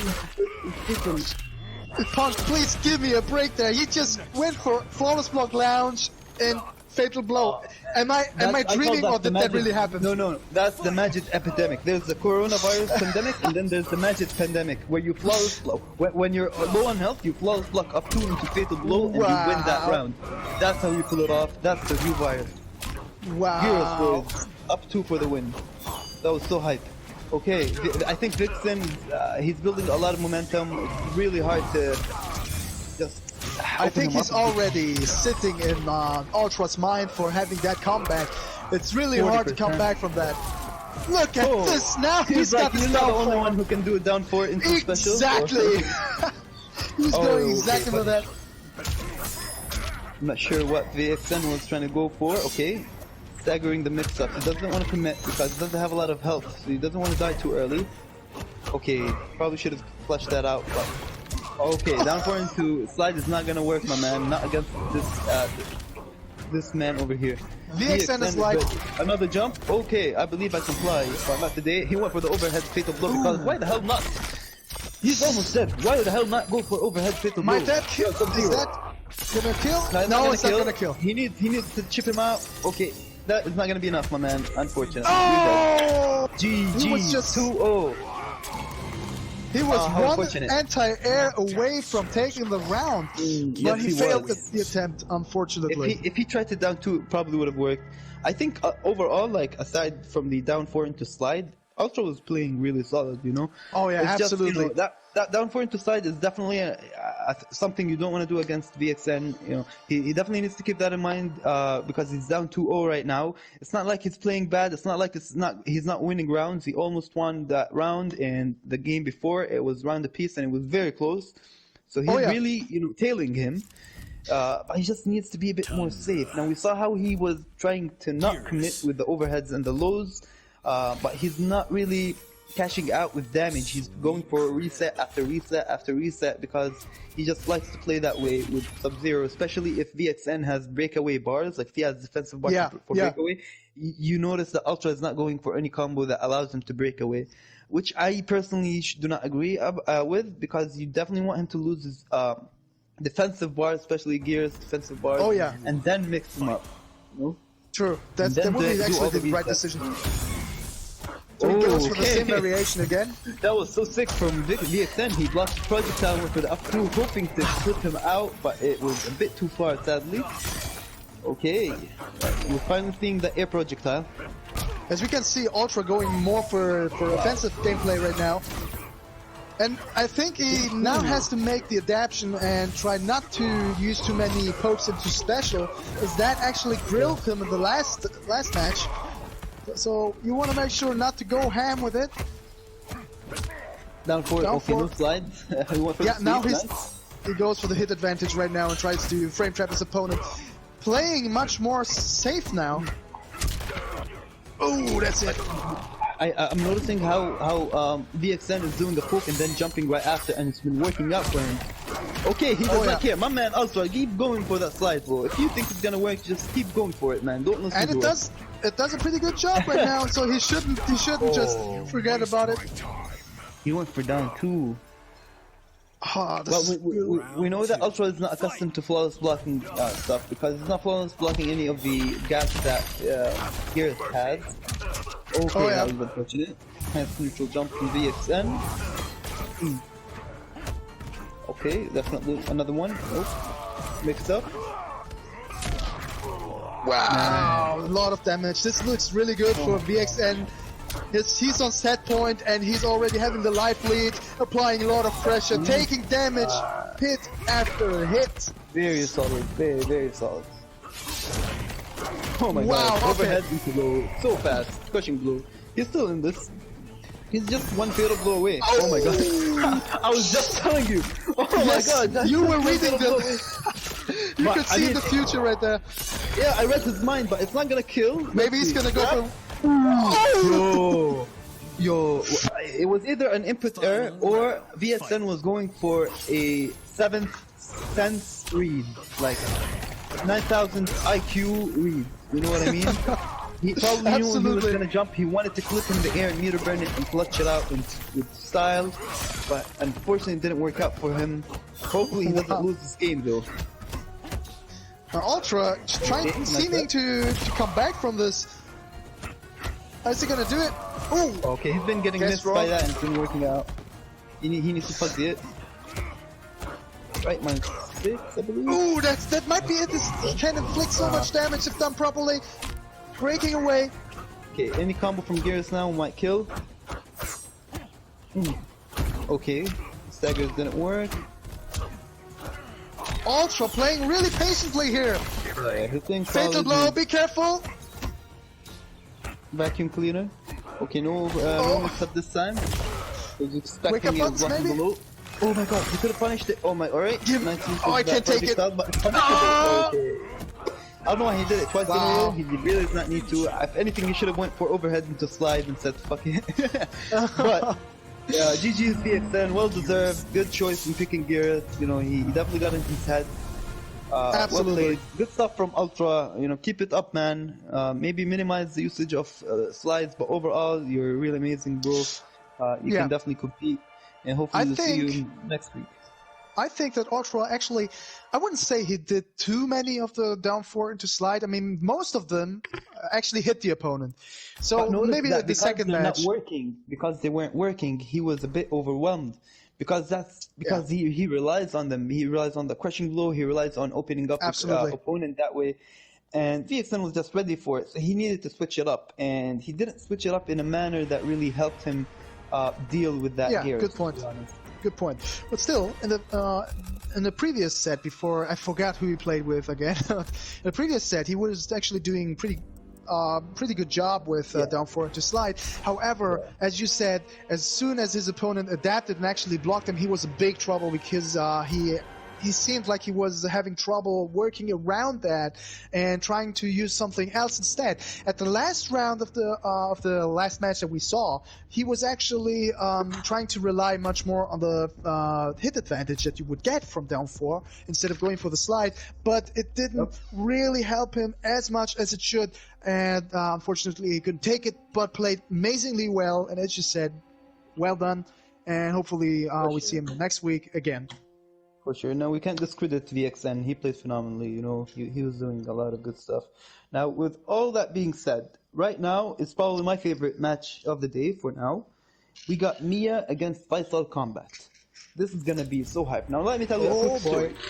So Mia participated in the tournament. It had, I think, $1,000 pot bonus. He was beating everyone left and right. You know, he even beat Shark Teeth and loses finals, and he ended up facing Tekken Master in finals. Tekken Master went for Sonya first game, Majid went for Baraka. Majid actually won that first game, and then Tekken Master switched up to Cetrion. Now, when he switched up to Cetrion, Majid couldn't really do much, and he just ended up losing. He couldn't reset the bracket or anything. So it shows that he is actually having a lot of trouble with Cetrion as a character. So let's see, he's still sticking to gears. He played gears last time in the second match. And of course, the different players, we got Majid and Faisal. Oh my god, I think he got disconnected. That's something. Yep. Yeah, it's something that you don't want to happen. Back at it. They both got good sportsmanship, so I think we're going to continue. And as we said earlier today, that GRS is actually a good pick versus Cetrion. But as we know, Faisal, he can work around that pretty well, so it's just a matter of time how he can adapt that properly. But we definitely saw Faisal play against GRS, making it look like it's not in GRS' advantage at all. If anything, he made it look like a bad matchup for him, and he's making him look like it's a bad matchup right now. Nice grab. Oh yeah, he does. Like he doesn't show us the reason why GRS is actually an advantage versus Cetrion. Oh please! Did you see that sequence? Oh yeah. Low profile was jumping with that down four, and Mia was like, okay, he got hit by the first down four. He went for it again. He flawless blocked it, but he went for a third down four, and it low profile is up two.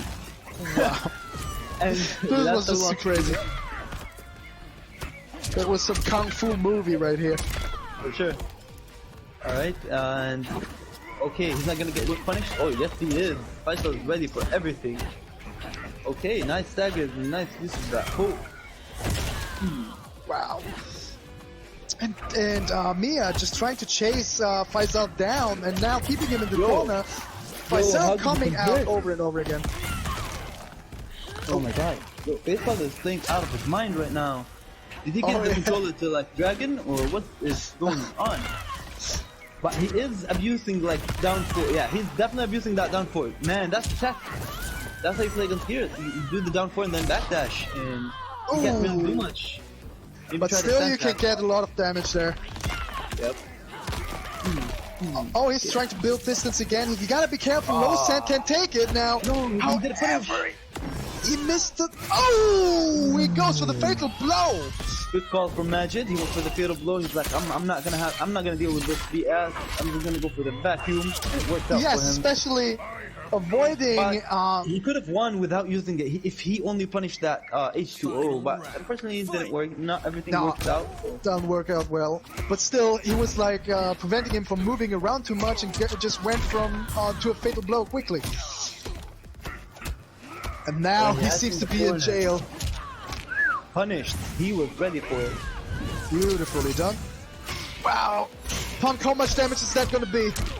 Oh, over 40%. 42. Oh. 40%. This hurts so much to see. Interesting calculate. Faisal in big trouble. Oh my god. Mia's trying to go for flawless blocks or micro ducks, and he's getting hit by the stagger. And here the Mia special again, neutral ducking the grabs and going for a punish. Majid doing work here again. Okay, oh, he was anticipating an anti-air.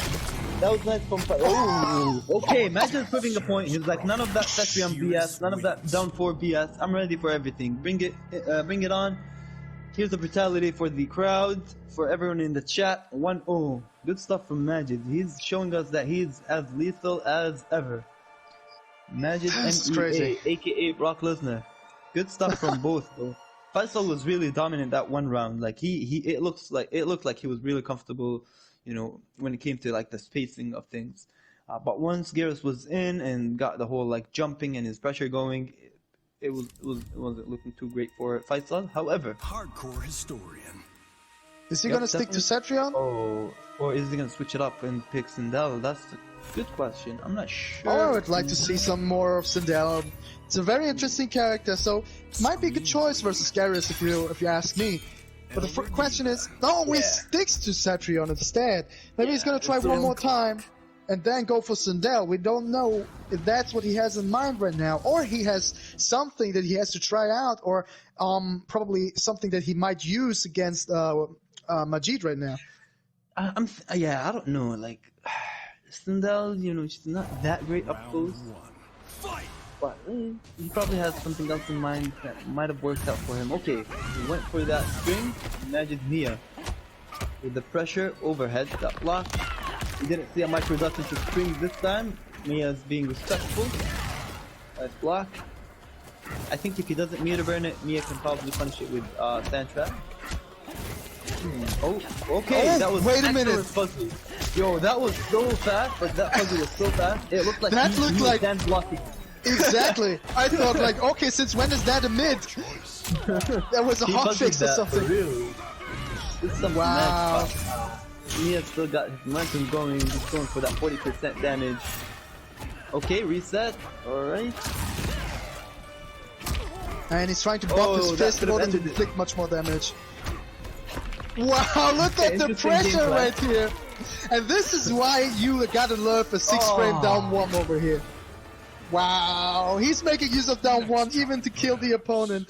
I mean, there wasn't anything else necessary there, but that shows how much of a good move that poke is in and of itself.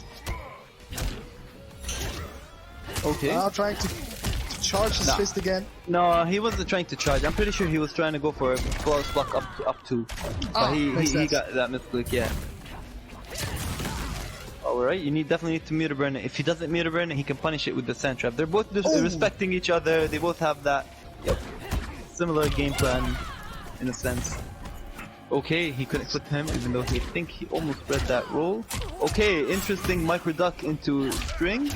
No anti-air for Majid. Alright, good combo from Faisal. He definitely needs all the damage he can make. Absolutely. And he was just close about getting a crushing blow there, but he was blocking through, so no way on getting the damage done there. But Majid doing some big combos here.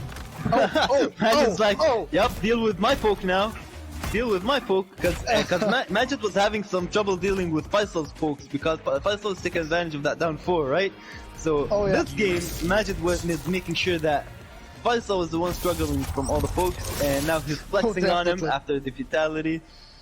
After the finish him, and good stuff from Majid. 2-0. So he doesn't seem to be amused about the usage of the low pokes on the side of Faisal.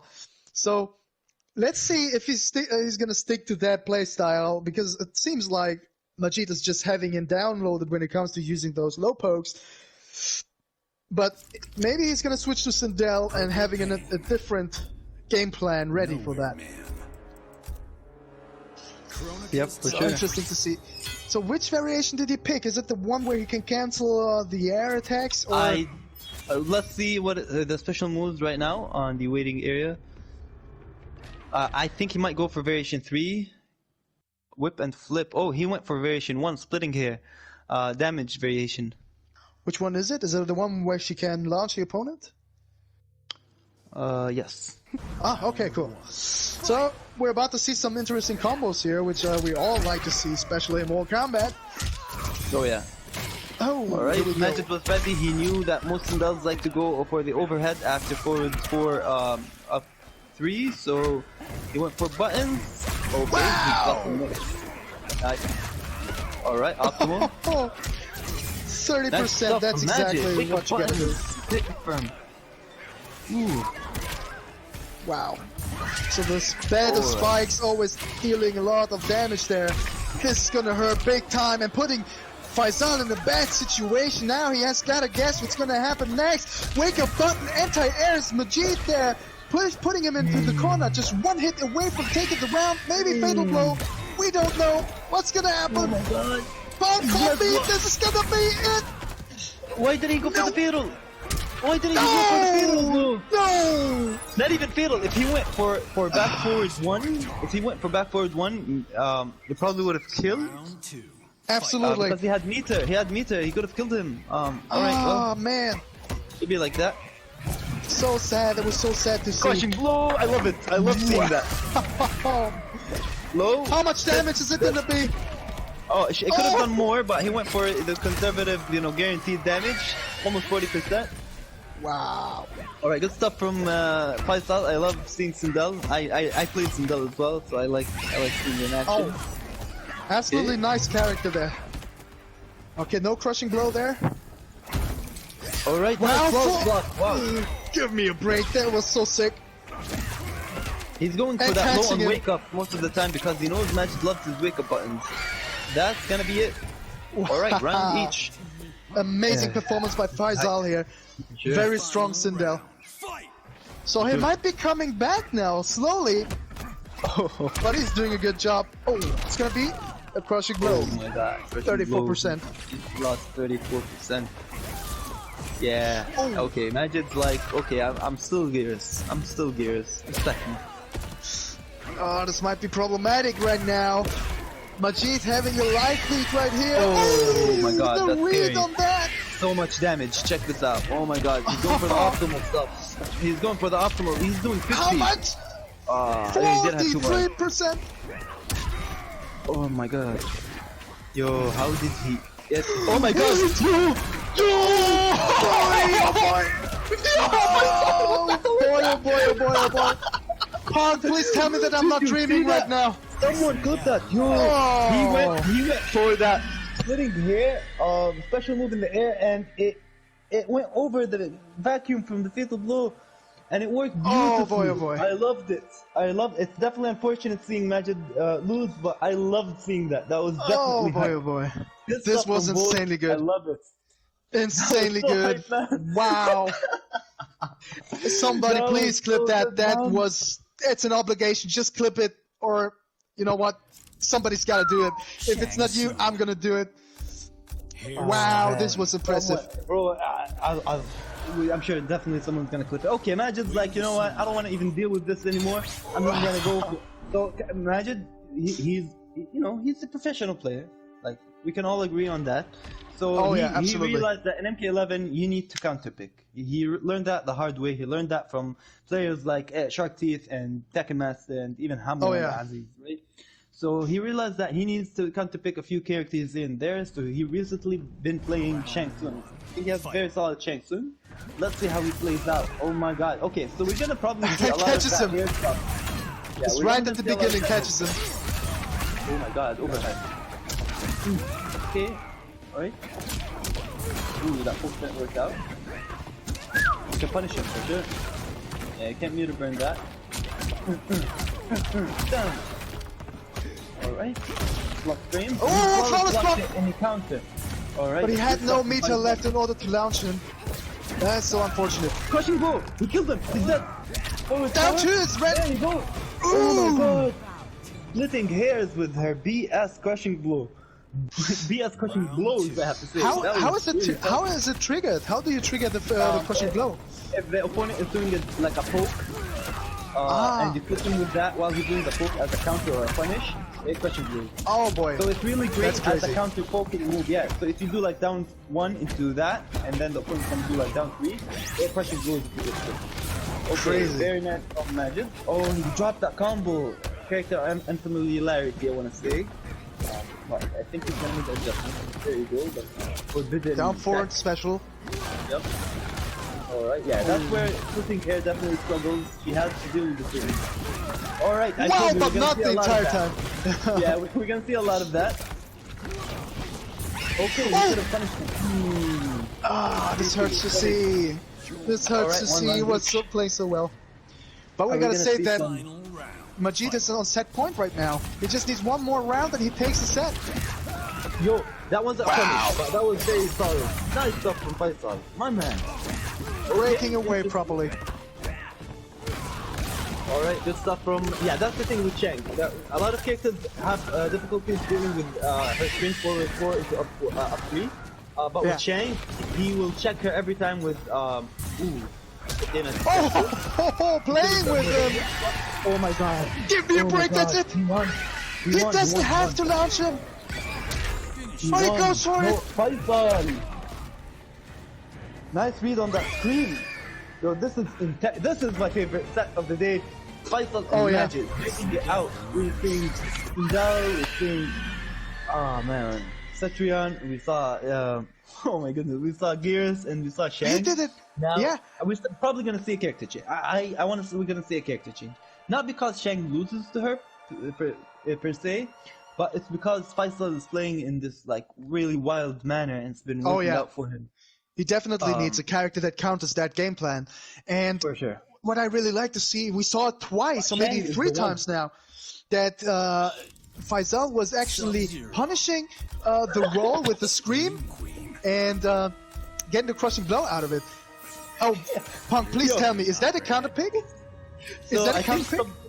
I don't know, but I think Sub-Zero is Majid's first character, the first character ever learned, and he was one of those like Combat League, douchebags that just mixes your stuff.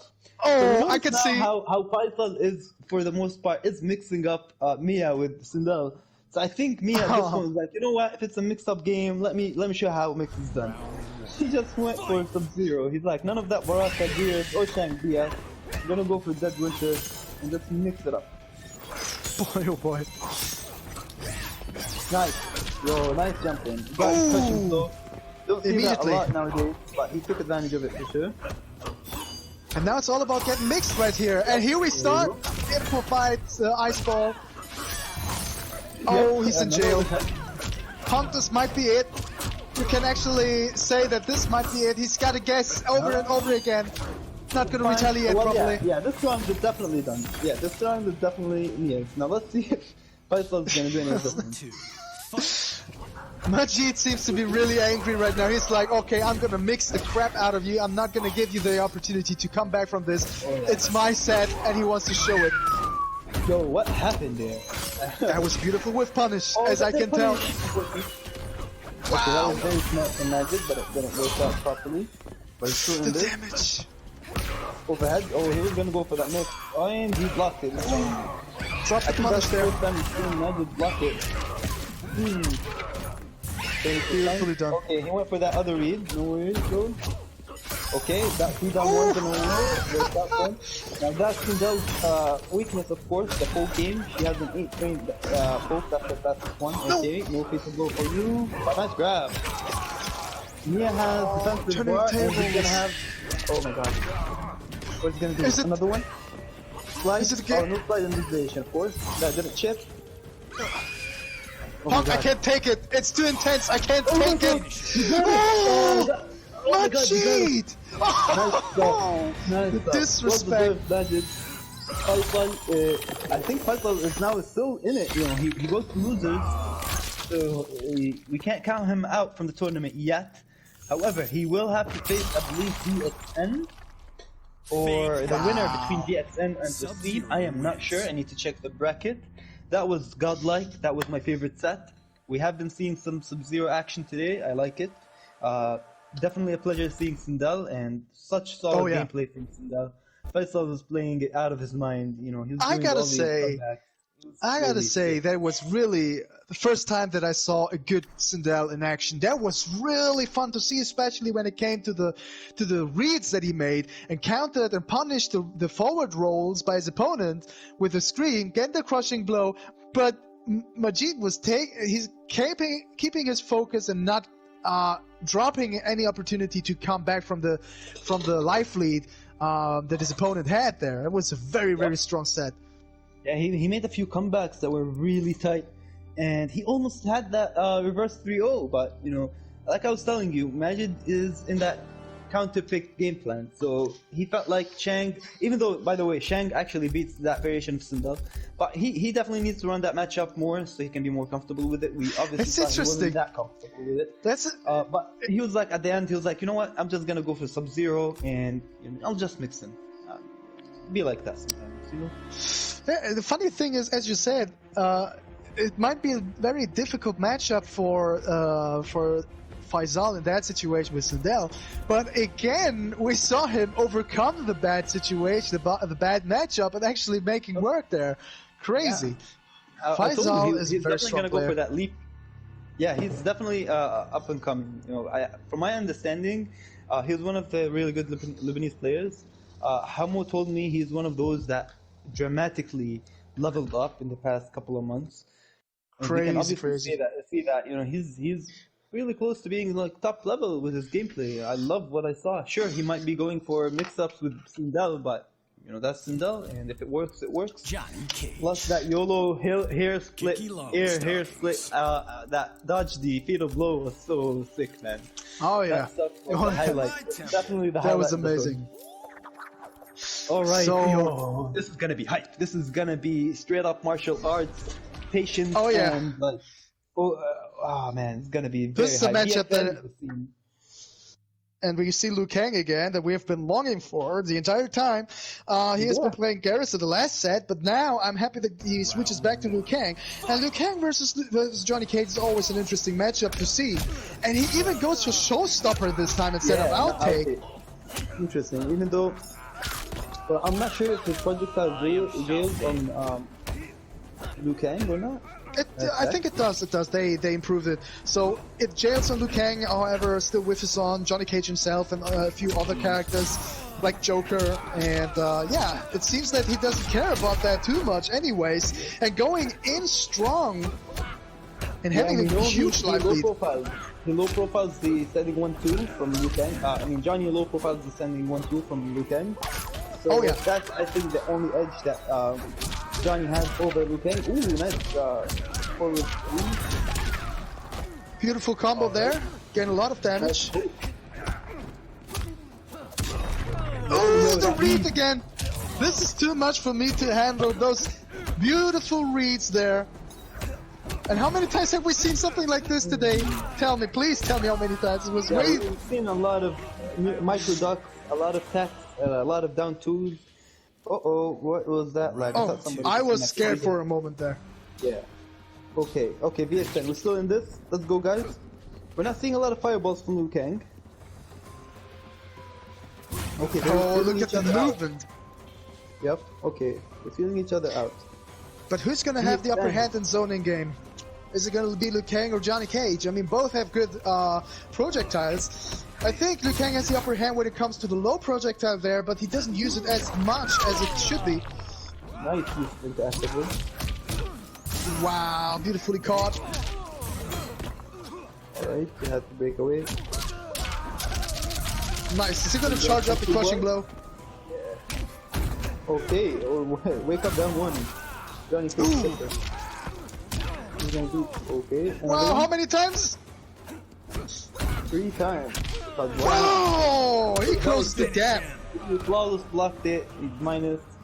Went for the grab. Everything worked out in Wasim's favor. Clean first game from Wasim. We saw a few things that might have been, might have made VXN win at least one round. But Wasim was really clutch, and this set is very respectful. Both of them are really respecting each other's tools. Oh yeah, they definitely do. With that being said, I haven't seen one fireball from VXN. I don't know why. I mean, it's not like he can leap. It's not like you're playing with Jackie and leap at you. So, let's see. Is he gonna go for Luan Kong? Yep. Luhan. I don't know how to spell that really, or pronounce that. Me variation. either. I'm always kind of struggling to spell it I right. just call it low So- profile, low projectile. I mean, I just call it the low projectile variation. Yeah, that's a good shortcut, I would say. Now the question is whether he's gonna make use of the low projectile we're speaking of, because in the previous match he wasn't really using it properly, since it can actually challenge Johnny Cage's projectile far screen away. Oh, nice one! Locking him down, frame trapping him properly. The neutral dark. Yeah, Not he afraid. He knocked it down one, but he could have actually punished him more with more damage. Alright. Forward 4, locking him down, keeping him in jail. A lot of pressure, having the upper hand with the life lead here. But now Wasim could escape. And he has And he the fatal goes- blow, so he can cancel it for... Oh yeah, huge damage, right? So just one hit away from inflicting a lot of damage that you don't want to deal with properly. Oh Ooh, look at the pressure here. How can you deal with that? You can't. Beautifully You just have to canceled. block it. Oh my Absolutely. goodness. Oh my god, That's it. Cannot break away. he won. He won. Nice. Oh my god, that was deep. That was a good comeback. Round Very Beautiful. unfortunate for then. Alright, finally a low projectile. Flawless block. And again. Yeah, this man is flawless blocking all the projectiles, making it look like it's useless to throw anything at him. Yeah, and now, since blocking projectiles doesn't give your opponent meter anymore, you can just do that all day and force your opponent to do something there. Exactly, yep. Oh no! Dropped a beautiful combo there. That could have been a lot of damage there, am I right? Oh yeah. Okay, no punish. Oh. Plus frame, 9 frame mid, plus frames. Okay, the nice staggers. I like the pressure, but with him blocking everything. Nice down one anti-air, my man. That was sick. Okay, no punish on that Mutagrin fireball, low fireball. You can easily punish that back. Just a bit off. Oh, we good caught him shot out of the air. Amazingly timed. Oh, yo, if he might have left Oh. the thing, that would have been sick. I just admire the way Wasim approaches his opponent there. Oh my god. Fatal blow. Did you see what happened? I think, I don't know if he meant to do the fatal blow or not. He definitely delayed it. So I'm thinking he probably wanted to cancel it. If Oh, he yeah. canceled it, he would have killed. He would have won the game. But, Might be, things a like that connect- happen.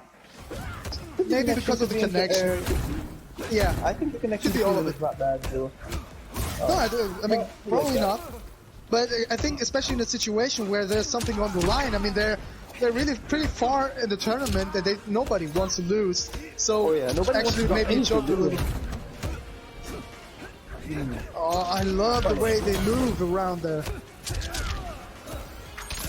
Okay, we know DXM has that crushing blow from the bicycle kick, so he needs to hit confirm and use that. Oh, nice down one. Oh, Okay, that was unfortunate. just one hit away. Oh, this is gonna hurt big time. He doesn't even necessarily have to go for a lounge, but he gave him the opportunity to go out of there. Yo, is it me or did he go for a down for a poke into sunglasses? finish him. Yeah, He went it for a might poke have into been sunglasses. But maybe a probably, wrong input. Probably, yeah. Johnny Cage But it would have been sick if he meant it and it actually worked. 2 over with Yeah. speed, showing that he. Oh, got wait this a matchup minute. unlocked. Wait a minute, Punk, I know what he was trying to do. I think he did the poke into glasses in order to get the brutality. Because of the pushback of the low poke, he probably set himself into the right position where you can actually get the brutality out of the shades, you know? That was interesting. Unfortunately, that he didn't get it. Definitely gonna want to ask him about it. Oh, outtake. Okay, VXM Oh. was like, okay, Luke Angle's not working out. Splatter Factory. Let's go for this character. I think this character wins the zoning game. Outtake beats Johnny's zoning game. Now the only thing I think outtake beats Showstopper in this matchup, just because you know Johnny can low profile the Mutagrin projectile. Oh, yeah. And- It's, because his projectiles are, for the most part, you know, better than those stuff, especially when they're like close to you and whatnot. Oh Okay, yeah, nice. absolutely. Oh, and VXN really offensively right now. He's like, okay, now I'm gonna take the match back. Considering the fact that Vazim is leading the set 2-0 right now, so VXN has to make it work somehow and to get into his opponent's head in order to come back from it. An outtake is apparently a really good choice that he could have made there. Oh, you see that dash? Oh. And it punished. Good. My man was VXN looking really solid with outtake. Round 2. Let's see how Fight. Wasim's gonna adapt. Looking Oh, really fine. strong, giving Wazim a lot of trouble right now. Beautiful backdash, getting hit though. A lot of damage incoming. He dropped it. Ooh. That down 2 is nice, but definitely unfortunate that it worked. Oh my god, he punished it. They know. Wilson grab. Yeah, they know. VXN the way he's probably. playing- Yeah, the way he's playing makes you wonder why he just big giant from the goal. Absolutely. I think he was really confident with Liu Kang. He did a good job with Liu Kang as well, but with Johnny, it's a totally different game right now. Yep. Okay, this is hype. This is cool. Slowly I have approaching no idea him. who's gonna take it. Wasim is like.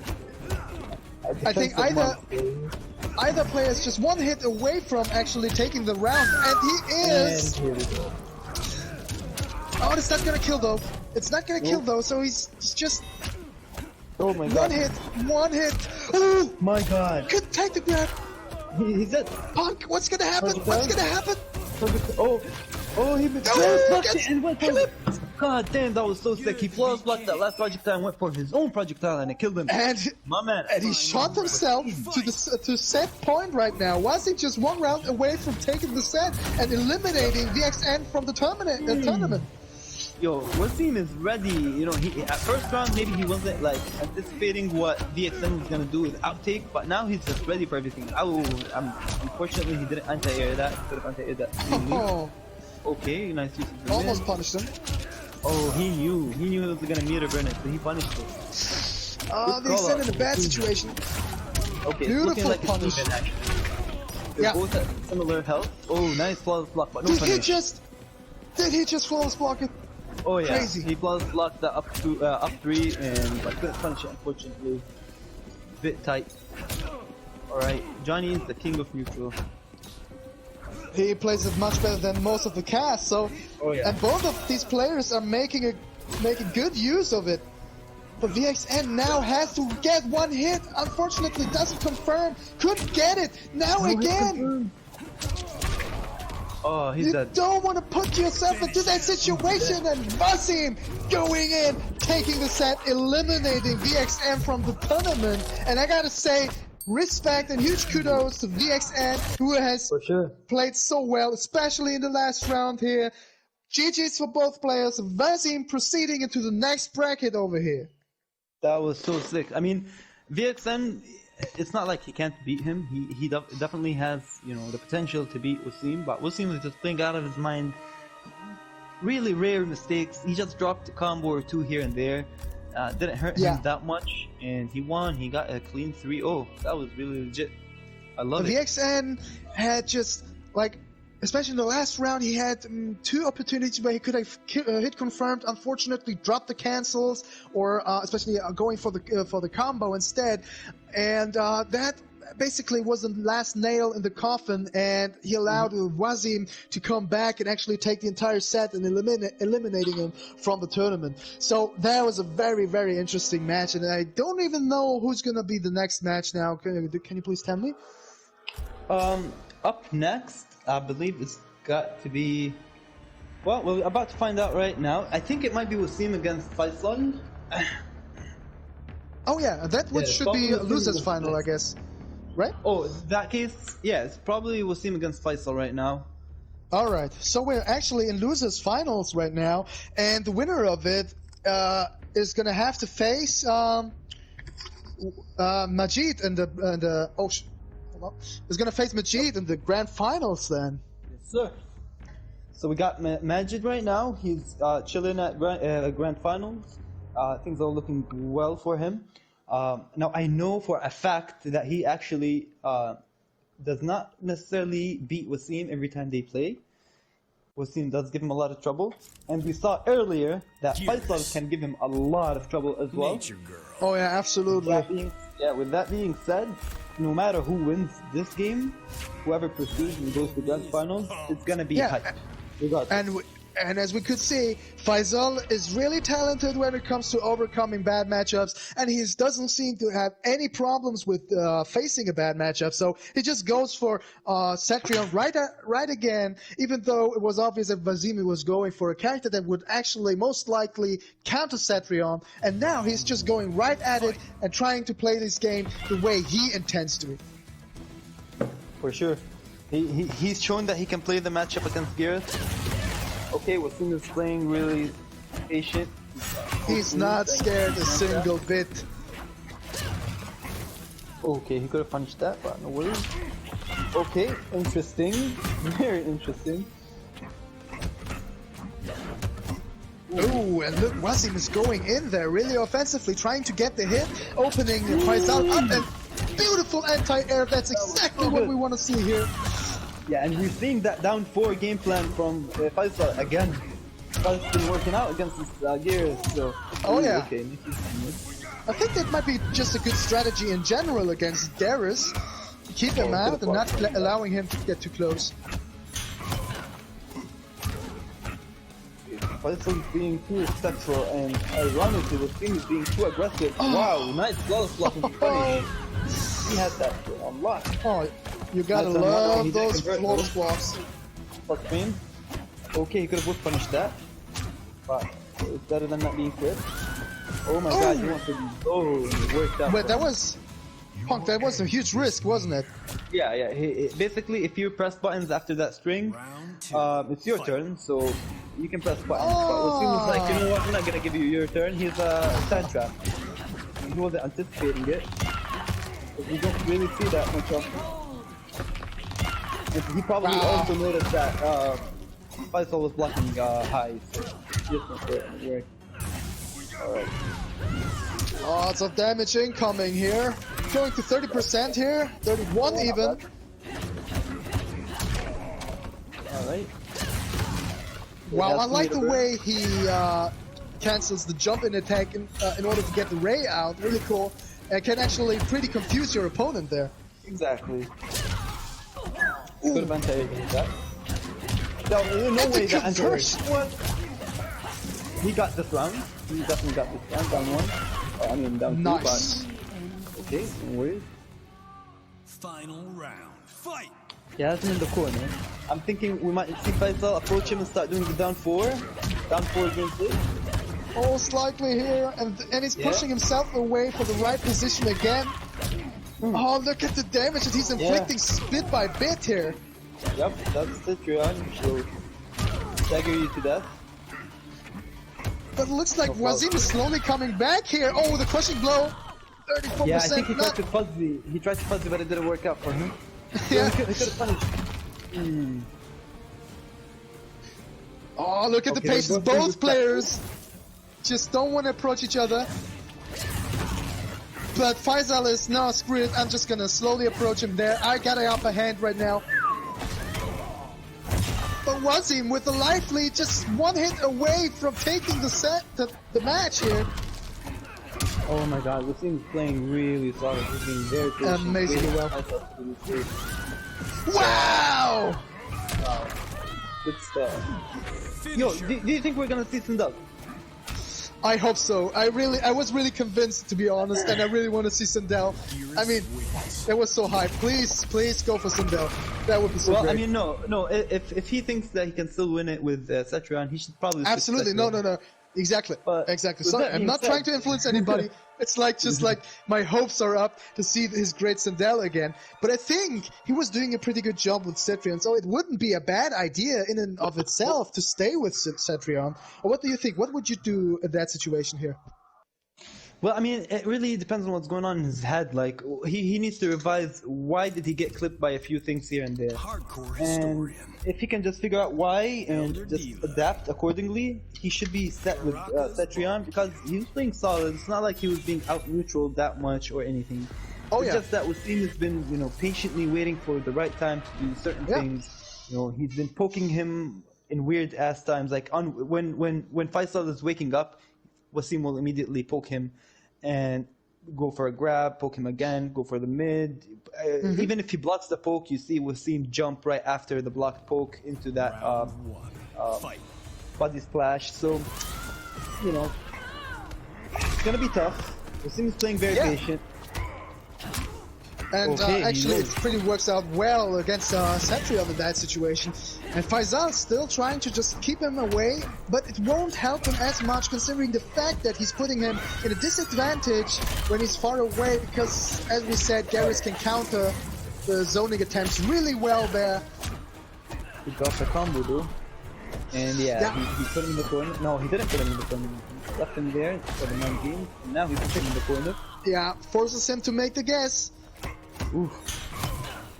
He's not interrupting the gauntlet. There Wow! we go. Nice balls blocked up too. Had the team going for that breakaway immediately. Ooh, he could have whip punished him. Slowly approaching him, but he's not really sure. He doesn't want to get too offensive here. He's trying to stay a little more defensively here. And catches him! Gonna use the meter. I'm not sure if he was able to or not. Okay. Okay, he could have been punished by that. I'm gonna go for the meter burn. Oh, Faisal seems to be a little nervous there. Doesn't want to risk too much, but still getting hit by the low sand. And Wazin taking another round here, not giving Faisal the chance to come back or to take any advantage in that matchup. Wow! Oh, Punk, I think this might be the round, right? I mean, he's in such a bad situation Yeah. right now. He's barely able to come back there. Nice conversion, though, out of the uppercut, anti-air. Sure, I mean, I noticed that Wasim is definitely not hard to open up. He does not give you your turn, and even when it is your turn, he will either flawless block. Yeah, he's going for four, yo, that's 6, 7 down, 7 down, 8, 9, 10. Yo, I he went for think... 10 down ones in a row, and he went for that into Wow. active with the burst. Yo, that was dirty, but that was hype. Wow, it's like check out my both- down one, bro. Both players Oh my were God. kind of mad and kind of didn't like the way the other players, the other player played, and therefore went nuts with the down ones here. No, it's just Wasim was being disrespectful at that point because he noticed that 2 pokes have been working on Faisal. So he tried the 3rd one and it worked. He tried the 4th one. Even when he blocked one, he waited for a split second and then went for another like 5 pokes. Basically, Wow. it just shows that GRS. Faisal's main weakness right now against GRS was down 1. For real. Like he was doing down 1 into body splash, down 1 to grab. You know, And he it helped obviously out. suffered against that down. Yeah, and he's not taking it. Even when he blocks the down 1, he's getting clipped by the 2nd down 1. So at that point, I think what goes in his head was, you know what, I want a character with very, very good pokes, so I can deal with Wasim right now. He went for And now Gears. he made the right chance, and now we got almost a mirror, considering the fact that Faisal picked the other variation now. He's got the good pick throws, so that's what he wants to make use of.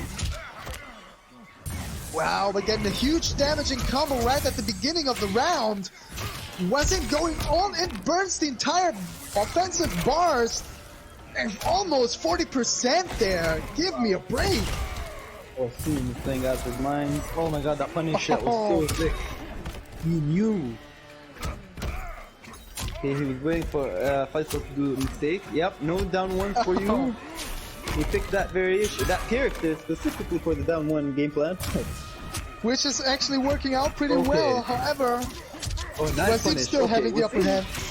Yeah, Wasim was playing a bit dirty right now, Wow. but Faisal is blocking everything that needs to be blocked. Nice teleport, Oh, yeah. pressure, no command grabs, and he Ooh. got him with that grab. Good stuff. He didn't go for the back grab, one for the forward, one for the mind games, and it worked out beautifully for him. Oh, yeah. Match points for Wasim. Nothing gained. And he's looking really strong. Faisal being in big trouble right now. It looks really grim for him since he cannot get his own gameplay going. Wasim having the upper hand, Oh, throw just loop. leading. Oh my god, he just got 40% damage. Oh, now 50% damage just from throwing. Oh Wow. my god. Yo, Did he just intentionally neutral went for dodge the throw. uppercut? Yeah, he's gonna go for another one. Yeah, I knew it. Yo, Wasim is not only in his head, he has a hookah, a cigarette, a cup of coffee, and he's chilling in his head. He's not letting him do anything.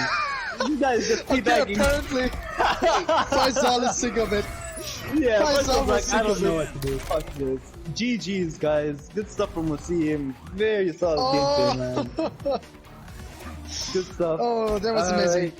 Yeah, good stuff from both. Now he qualifies to grand finals. Now that's where we're gonna have probably the hypest set of the day. Mia Majid against Wasim. They are rivals. They are training partners. They're trying to go pro.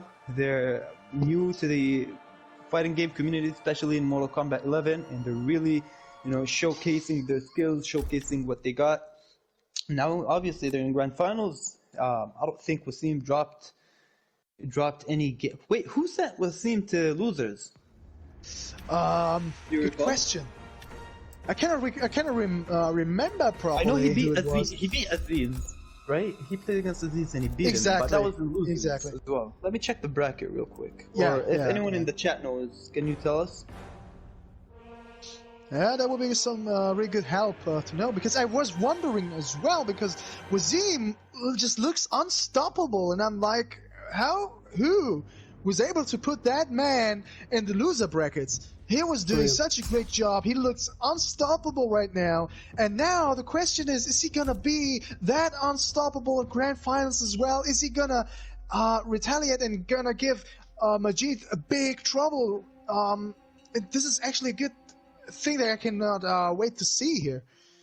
He's definitely gonna give Majid a run for his money. It's not gonna be easy for him. It's gonna be hype as heck. Let's see. Wasim lost against Faisal. Oh, yo, that was a run back. Ryu, that was a run back. So yes, Oh, yes, is it? Actually, we did see Faisal play against Wasim's GRS, where it was not looking good for him at all. I need to Punk, go AFK. need to go AFK. Okay. Yeah, my bad. Was close. I was looking at my phone. Sorry, guys. So this is but a we're run back about to right start now? the grand finals. No, the run back was Faisal and Wasim. So Ah, Faisal okay. 3-0'd Wasim in winners, and now Wasim 3-0'd him in losers. Ah, true. That was the very first match or the second one? Either of those. Bust Oh, attack. no, it please, no. It was like in winners semi-final, I think. I was worried for a moment because I think none of us wants to see a GRsMe again. We have seen a lot of that pre-patch, so please don't go for it unless it has to be. So it's all right, but I think we will fall asleep and we will try, of course, that it doesn't happen. But if you go for GRsMe, you will force us to get tired of it. Exactly. No one wants to really watch a mirror. No one really wants to commentate GRsMe. Yes, unfortunately not. Thankfully, that's not the case. Wasim with this amazing Johnny Cage going back at it. So already looking unstoppable at the beginning of the match right here. Wow. And not allowing Majid to escape the corner. Take a look at this, keeping him in jail here. Pressure is on. Plus frames not taken. Oh. He went for the down two, but he didn't hold it because he didn't need to crushing blow. That was really nice, clean round from Yeah. Wasim. Absolutely. Wasim's in this. Wasim wants to win. Wasim's in this for the money. He wants the points. He wants first place. He doesn't want second place. Oh yeah, and he doesn't seem to be scared of GRS at all. He just goes and plays his game, playing offensively, doesn't want to give him a chance to get out of the corner, drops the anti-air, playing patiently, still in defense, not giving him the chance to get any damage. This is gonna hurt big time over here. 36%. Wow! Okay, Majid, come on, bro. You got this. Let's see what you got. He got him in the corner. Breaking away. Oh, no neutral duck for you. You gotta respect his gear. And you gotta say, yeah. ooh, is that it? I don't know. I don't think he's gonna kill him. I don't think he's gonna kill him. We gotta take into consideration that GRs's fatal blow is actually pretty bad, but Never in mind. this case, it worked out pretty well, 46%. Final round. Good stuff. Fight. That was really tight from Magic. Like he, Oh yeah, out of totally nowhere, agree. he just shifted the momentum to his favor. You know, out of nowhere. Wow, flawless blocks everywhere. Amazing.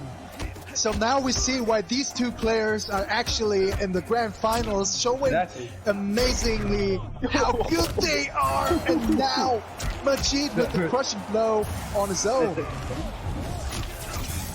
Okay, he's going for optimal damage. Wow, those down twos do a lot of damage, man. Got that 40%, 39, yeah, almost 40%. No grabs. Oh. Okay. Now Majid having the upper hand here, having the life lead, and now he's got to force Wasim to make a mistake here. He can't be hit with any more projectiles. He needs to keep the advantage in his hands. Yes, and he's got to be careful there, not to risk too much there. Now, What? oh! Okay, he stuffed. Okay, oh man, Majid had the read. He went for the mid, but the grab stuffed it. So. Oh my God, nice He anti. got him! This could be it! He's just one poke away. If he hits it once, he might get it. Yo, that anti-air. Majid jumps in. Yo, that anti-air was so sick. Wasim is on fire. Very fundamentally solid. Absolutely, he was just playing patiently, waiting for a mistake on the side of Majid. And Majid got a little too greedy and tried to jump in. But I think he just made the read and thought he was going for a projectile. So he jumped at him. And he got hit by the anti-air. That was a crazy strategy over there. For real. I mean, Wasim, he shifted himself a bit to the back. He walked back a little bit. He had GRS. He was jumping with body splash. Very hard to anti-air body splash. Very hard to even flawless block it. It's weird. Oh yeah. Okay, we're gonna see Jackie. Okay, that's his hidden character. He doesn't really play her that much in tournaments, but when things look bad for him, or if he doesn't exactly have a solution against a certain player or character, he'll go for Definitely. Jackie because he will just try to dominate. He will mix him up, and defensively, you know, we know that Majid is very solid defensively. But absolutely a good choice, I would say, against Johnny Cage now. I think the matchup should be even, I guess. If not slightly an advantage for Johnny Cage, considering his projectiles, but I would lean too much forward now, saying that. So, ooh, Alright, that was Majid sick. losing. Yeah, and he was burning in his entire defensive and offensive bar here, having nothing left. Yo, what is going on? This game almost had the funnel. Trip guard. Alright, Beautiful. yalla ya Jackie, yalla. Okay, rule kick. Alright, nice. Oh, Perfect. Okay, breakaway. Oh, man. We're gonna see this. but still inflicting a lot of damage, almost 30%, and he broke away. He had to, otherwise he would be in a really bad and troubling situation here. And Wasim amazingly pushing his opponent back into the corner, applying even more pressure. Yep. And he gets Just like caught by the Just like that. fatal blow. Do you think it's gonna kill? Yeah, it's definitely gonna kill. Yeah, just way too much damage here. Good stuff from Majid. Good stuff from Majid. Alright, let's see how Wasim's gonna Round 2. Fight. respond. Nice flawless block. We also must not forget that Wasim has to reset the brackets in order to take it then. He's coming from loser bracket, and Majid doing some great work over here. I don't know why he went for sticky legs. Probably as a counter hit too, maybe. Not sure though. Oh, whiffs the entire string. However, Wasim not going for the whip punish instead. Trying to approach him. Beautiful combo here by Majid. Down 4, pushing him away, trying to escape the corner, trying to build some distance, not getting into the pressure here. Beautiful string of taking the advantage. It's Look very at the hard to know when patience. you're turn against Johnny. Oh my god. Okay, he thought he might be... Okay. Oh, he might get chipped there. Oh, whiffs the anti-air No grab twice. for you. He made the read. He did the neutral jump. Oh my god. If he grabbed him, he would have won. Ah man, that was so tight. That was so close. Amazingly done here. Wazim really strong. The flawless blocks here.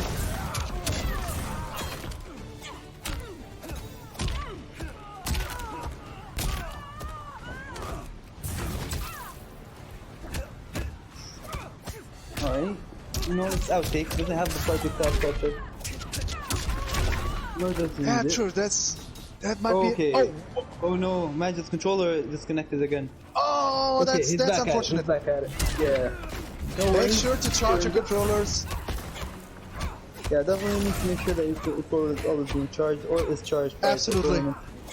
Because if it was someone else, they might have been like, you know, I don't care, I'll just beat him up while he's AFK. Because ultimately, it's not his fault. But Oh, now, nice. I gotta Who does say that? that Johnny Cage's standing one probably is one, if not the best anti-air tool in the entire True game. that. Was seen canceling a raw fatal blow and going for the grab, confusing his opponent and taking the round. He's just one was match cool. away from resetting, right? Yeah, that was so clean. That was really, really good from Wasim. You know, he just think out of his mind. He's being unpredictable. His defense is solid. Like he's anti-airing pretty much everything that Magic's throwing at him. It was a very close game. I don't know what Magic's gonna do now. We know he has a Shang. We know that Shang generally does well against Johnny. Yeah. So, Also has Baraka. Sex oh, I'm really curious whether he's going. Oh, he's sticking to Jackie. I mean, we must not forget that he's got still a life left. So even if he loses, he's not gonna lose the tournament, since Wazim is just about to reset the brackets. It's just a strong 2-0 that he's leading with, right? Or is it? No, it's a 2-0, right? It's a 2-0. Yep, the score is 2-0 right now for Wasim. Let's see if Mia's gonna do the reverse 3-0 and just get it over with, or if they're gonna reset the bracket and play losers. Fight. Alright, going back at it, choosing the right stage as well for the finals. That's what we all like to see here. Beautiful conversion. And Wasim taking it and pushing his opponent into the corner where he can inflict lots of damage, plus applying lots of pressure on his opponent. And what he's doing, beautifully done. Again? Yo, what is going on? What is the sequence? These I guys can't are out tell of their you, minds. this is crazy. This is just way too crazy. That's next level stuff. Alright, please. Okay, yo, Oh. Magic. That was so clean, bro. Alright. Gonna grab? Okay. Okay. He won't grab him again. He's gonna go for the setup. And Wow. wow. Wow! Pain, no gain. In a way, and it worked. Perfect and beautiful from Majid. Round 2. That was really well thought, I'd say. Oh, yeah. Just outplayed him with the right moves and made the right reads here. Taking the hit advantage, applying pressure on his opponent, not giving Majid the chance to inflict as much damage as he did before. Wow! Nice. That was- Up 3, wake up. Beautifully done. Taking +6 on block again. He was hit and so far blocked up 2 punish. Oh my god, these guys are really well with their close blocking. And This is such a great match right now. oh my goodness. Alright, 1 round each. Wasim is still in this. He's like, you know what? I'm not gonna make this easy for you, even if you do win. Fight. And it's set point for Wazim now. He's about to reset the bracket if he takes one more round. Not gonna lie, I think this is the best I've seen Wasim ever play. He's leveled up so much. Oh, that's really great to Oh my hear. I God. mean, that's the first time I see him play him, and I'm blown away by the way these guys play. It's just amazing how well thought they play and how great they react at the execution of the flawless blockings over and over again. No anti-air, oh my god. Was that a combo drop there? Seems like it, right? I'm not sure. sure. Or was he just taking the hit advantage? Oh, Majid in big trouble right now. Wasim having so much life lead right now. So he has the opportunity to play patiently, stay in defense, and allowing Majid to make a mistake there. But he's playing safely, not allowing to open himself up here. Oh my god. Yo, Wasim is playing out of his mind. He is blocking everything. I have no idea. and- Johnny Cage. Wow. I absolutely agree. This Wow. was amazing defense. He reset the bracket just like that. Oh my god, that was so intense. Like Mia was playing out of his mind, you know, he was doing the stuff that usually opens up people, you know. But now Oh, yeah. Wasim, he's been flawless blocking even when he does a restand. He's been flawless blocking him. He's blocking pretty much everything whenever he goes for the leap pressure. He's done the right reads. He has his eyes on the bar. I'm sure he has his eyes on Majid's bar, so he knows if he's gonna meter burn or not. Oh yeah. And he's just really Very in important. it with the game, with the Best mind game. choice. Outtake Johnny. Baraka. Yes. Oh my god. Sex machine. No Baraka? Oh. Okay. Yes. Here we go. Oh, okay. Yes. Hidden select. Yo, hidden select, boys. Hidden select. He was playing with the audience here. He knows that everybody's expecting his Baraka to be seen here, and he gives us this opportunity. He gives us the chance to see Baraka and on high level. We Well- all love to see that. You know what I think was happening right now? It was just the variation pick. Wasim was gonna go for showstopper against Baraka. That's why he changed from showstopper, and then whenever he changed, that's why he changed from Baraka to Gears, and then the other guy went for outtake. But let's see how it's gonna play out now. Because I think Majid believes that Baraka does well against specifically outtake Johnny. Oh, He okay, that's definitely good. showed that against, I believe, Shark Teeth in Middle East, the last Middle East tournament that had the Pakistan. So interestingly, didn't expect this to be a matchup in the favor of Baraka here, but Wasim doesn't really seem to care about that and keeping Majid in the corner. However, Majid can actually escape there. Ooh. Oh, Wasim having a huge life lead, but as we know Baraka, he can't just come back easily there. Oh yeah. Oh yeah. And especially Majid. Like, Majid does have that comeback factor. So slowly moving forward. Oh my god, that was so good. Yeah, things are looking a bit gloomy for Majid. He needs to figure something out. Oh my god, he went for the overhead right after the low. That was so smart. That was so slick. It seems playing out of his mind right now. Yes, and it's great stage awareness. They know where they stand and they know what options they have. Caught him out of the air and went right into the shadow cage, which was the right choice. Other moves would have missed most likely. Oh, going in with forward 4-4. Question is he going to stick to Baraka or is he going to change the character here? I have no idea. I genuinely do not know what's going on. That, like, he's trying so many characters and none of them really worked. He couldn't take a game from Wasim so far. But we know Majid. We know he's got the comeback factor. We know he got the adaptation unlocked. So I wonder what's going on through his head right now. I definitely want to see some kind of adjustment. I'm just not sure what it is against the team because the team's really playing out of his mind. So yeah, Mia's just gonna stick to his main boy GRs, and he's probably just gonna go raw, like brain dead, you know, Magic style, you know, flawless blocking, everything kind of game plan because he has to. Wasim is not letting anyone throw him. He's not letting anyone open him up. And he's whiff punishing a lot of stuff. He's poking in the right times. He's doing a lot of crazy conversions. And just gotta adapt. Yep, like this. You saw what he did? He actually micro ducked the forward 4 and went for that string. That's what I'm talking about. That's what I want to see. This stuff from Majid.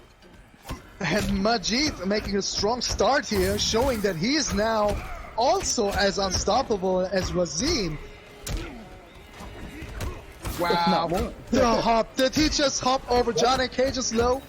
This man and his reflexes.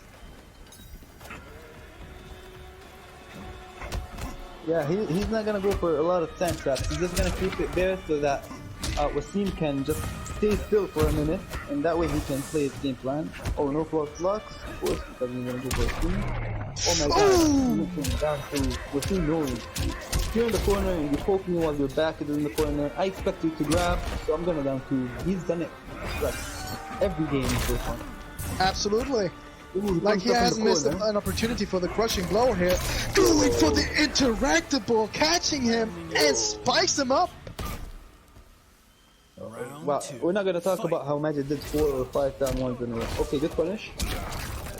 Oh, that hurts. Majid with a strong offense here. Oh my god. Grab, yep. Alright, Magic just needs to mix it up. We know what team plays here, so he definitely knows the matchup 100%. But Magic has that random factor going on for him, so maybe he can, he punished that up, and wake up. And now they're on the same health, but it's not looking so great for Magic, so he's not in the corner anymore. And Wasim doesn't have bars left, so he might not get as much damage as Majid could, and still both have equal amount of life. Both are gonna take it to the highest spot.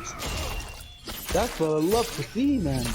Hell yeah. Absolutely, I agree with that. Punk, I can tell you this is just driving me nuts right here. This is so intense. I wouldn't expect him to. I wouldn't expect that to happen right now. This is crazy. Oh, and Wasim's actually playing Showstopper right now, so. Oh, true. Yeah. I know that Johnny players like to play outtake against Gears, so if he loses this game, he's probably gonna switch to outtake.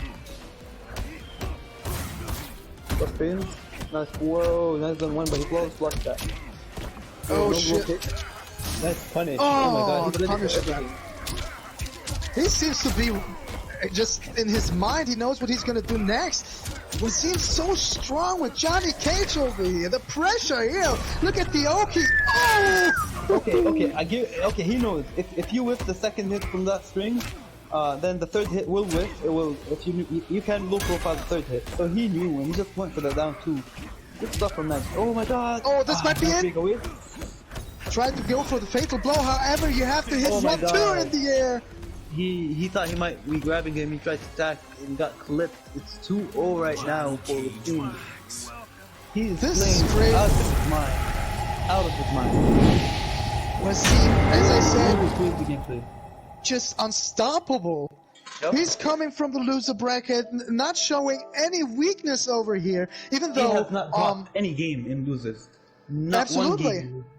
Absolutely, or did he lose? he's just. What about Aziz? Did he lose against Aziz? No, he didn't drop any game against Aziz either. No, that was a straight 3-0, and he was. Wait, what happened? What Hammo left the coast. What's wait, going on? wait! Please don't tell me there's one more match. Wait, guys, before you stop playing, let me invite Hammo again real quick. Left? There's still one game left. There's one game left. Come on, man. Come on, man. Let me invite him. He yeah, probably let's do it. finished. This is now 2-0 for. Yo, guys, we're gonna actually have to do another King of the Hill because even if I invite him, it won't be on stream. All right. They have to stop. They definitely have to stop playing. Can somebody tell them? Yeah, guys, leave the King of the Hill. Oh my god. If you can hear us, please leave the King of the Hill. Don't play the match. Let me text him. I don't know if he can hear us. Don't or not. play. Yeah, Hammo wasn't patient enough. He thought the game ended. He thought it was team 1.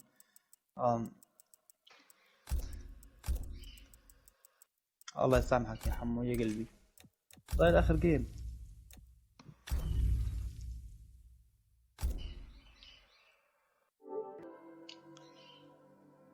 Oh, this is bad. We're not done here. Come on. They're probably still playing, and definitely unfortunate. We do apologize about that, guys. So the problem is, unfortunately, we cannot even see what's going on since we left the King of the Hill. I wish I could join again, but that doesn't work out properly. Where's Hammu? Hammo, yeah. Can he hear us? Okay, Majid replied to me, said, okay, he's leaving the King of the Hill right now. They understand that. We saved it. Right now. It looks like we're taking a minute break until Hammo comes back. Well, we'll take this as a chance, guys. So we're one game away. Well, not necessarily one game away, but if Wasim wins this game, he's gonna win the whole thing. He's gonna get 100 points, and Majid will get 75. And we have to apologize, man, especially to the players right now, considering the fact that especially Wasim is losing momentum now. And it's all a matter of time now, how much time we lose. We definitely have to get going again because we do not want them, any of those two players, to lose momentum. They're already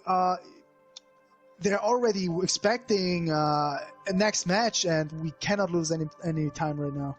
So please, Hammo, please hurry up.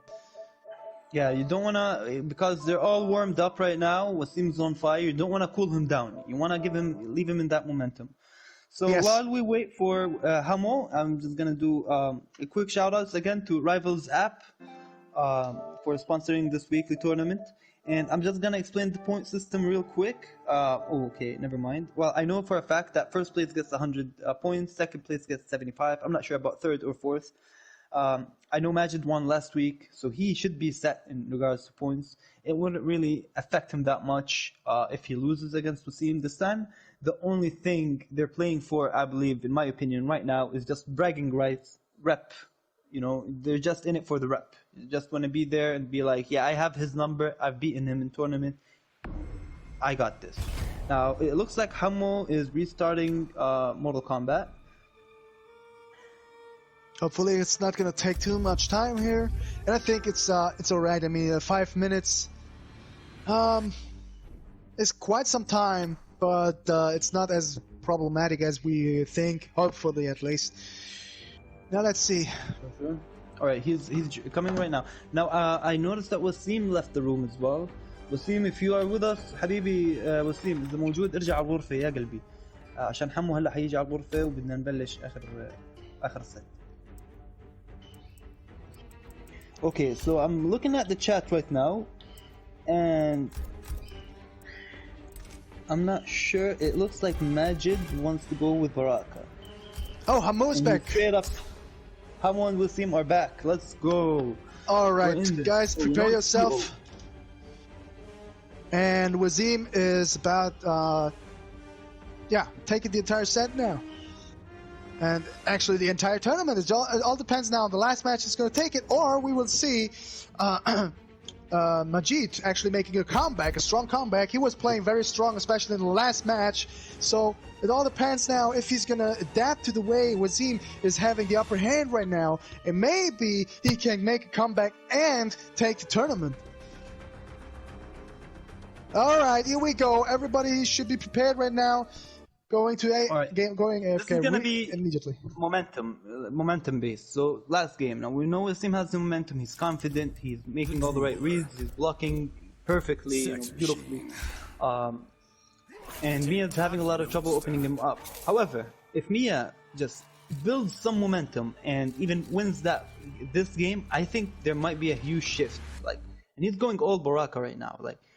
Mia does not care, even if he wins, even if he gets counterpicked, even if Wasim goes for Cetrion, he does not care. He is betting all his money on Baraka.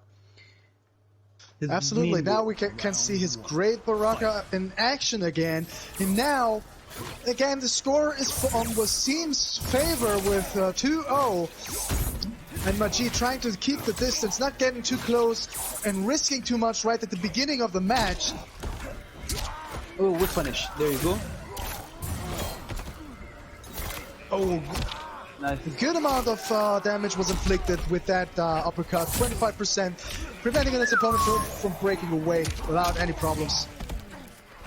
I love how he got with his project gun. Oh my god. Oh yeah, beautifully ducked the uppercut here, counter poked with down four. Oh my god. Oh. He made that read, but I don't know if that actually works or not. I've never seen somebody anyway. No, I think forward 4 doesn't connect to the camera. Yeah, maybe only in same with standing 3-4 also connects in the corner only. And Majid just one hit away. Same goes for Wazim at this moment, so nobody's actually having a real life lead here considering the tools that these characters have. Beautiful with punish. Wazim being on set point here. Fight. Tournament point, to be correct. Yo. Amazingly done here. Alright, good use. Oh, we caught him out of the hop. Here we go, big Alright, combo incoming. Oh, You had to break that away for could have sure. been, definitely. Otherwise, it could have been like 50% plus. Something that nobody wants to have. Beautifully, flawless block. That amazingly done.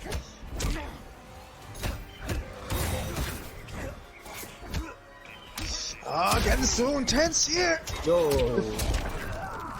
My man, This man, might be just it. went for this. He has to meet the bench. Yeah. As I said, Yeah. don't count. We cannot count Majid out. It's too early. He can come back. He can still take the entire tournament.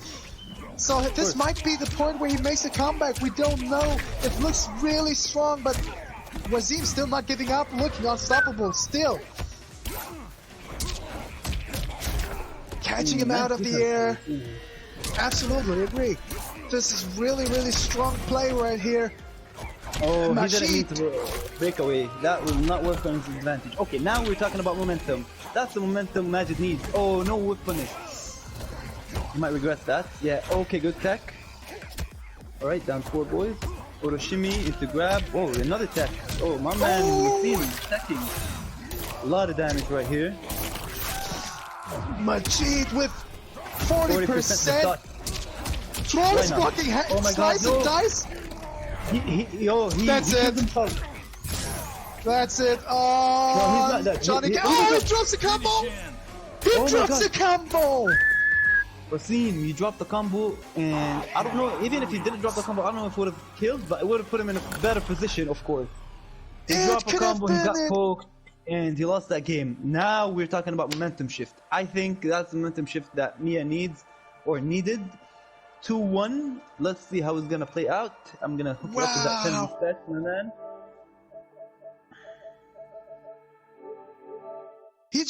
He was so close to winning the entire tournament, but one unfortunate whiff of the jump in 2 cost him the entire match. But he's still in there. We got a score of 2-1 in favor of Wazim, but Majid adapting really well with Baraka here. And as I said, he's still able to make a comeback. He's still close to taking the entire tournament. He's just 2 matches away from it.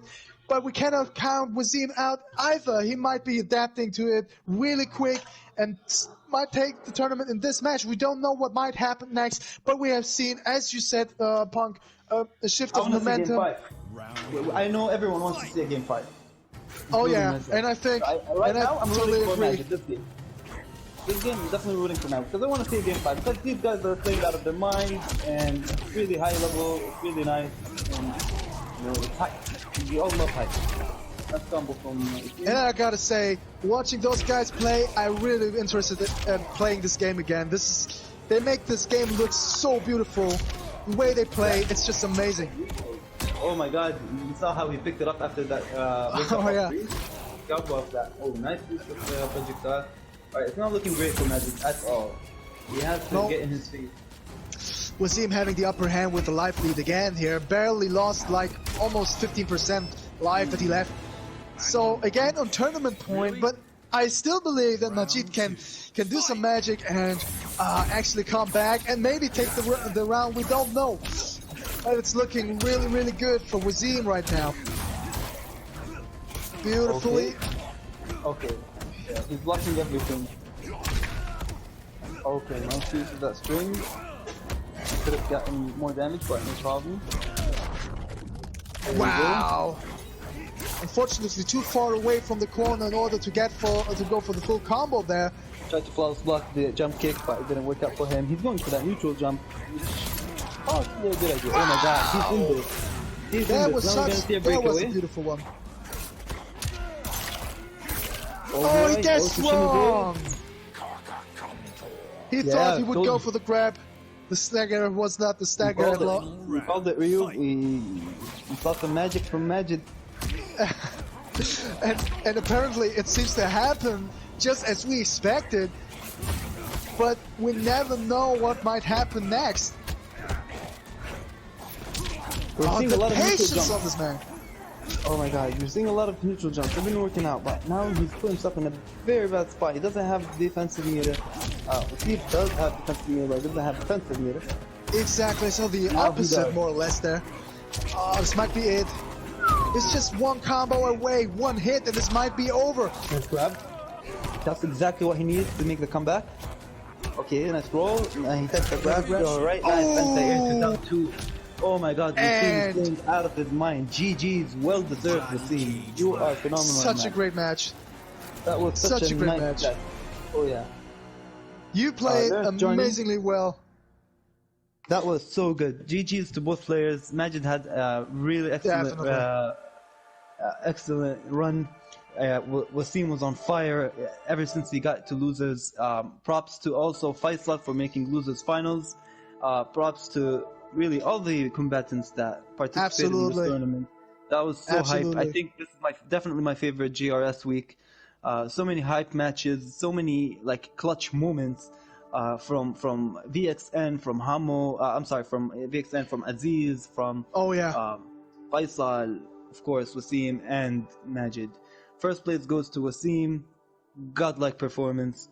There was just so many unexpected things that happened right now. Like the first 3-0 between who was it, Faisal and Majid, right? Yep. So anyways, and they we have turned to the cut it table short. run back. Oh, for sure. We actually have to cut it short, unfortunately. So before we close out, guys, thank you for tuning in. I just want to give one last shout out. Rivals app, thank you for the sponsorship. Thank you for making this weekly happen. Of course, again, shout outs to Hammo for hosting this tournament and for Sam for organizing the whole thing and being as consistent as he is. Shout outs to you, bro, for commentating. That was really hype. I really enjoyed shout outs to you as well. Thank you, man. And of course, congratulations, Wasim. Good games, guys, and hopefully we'll see you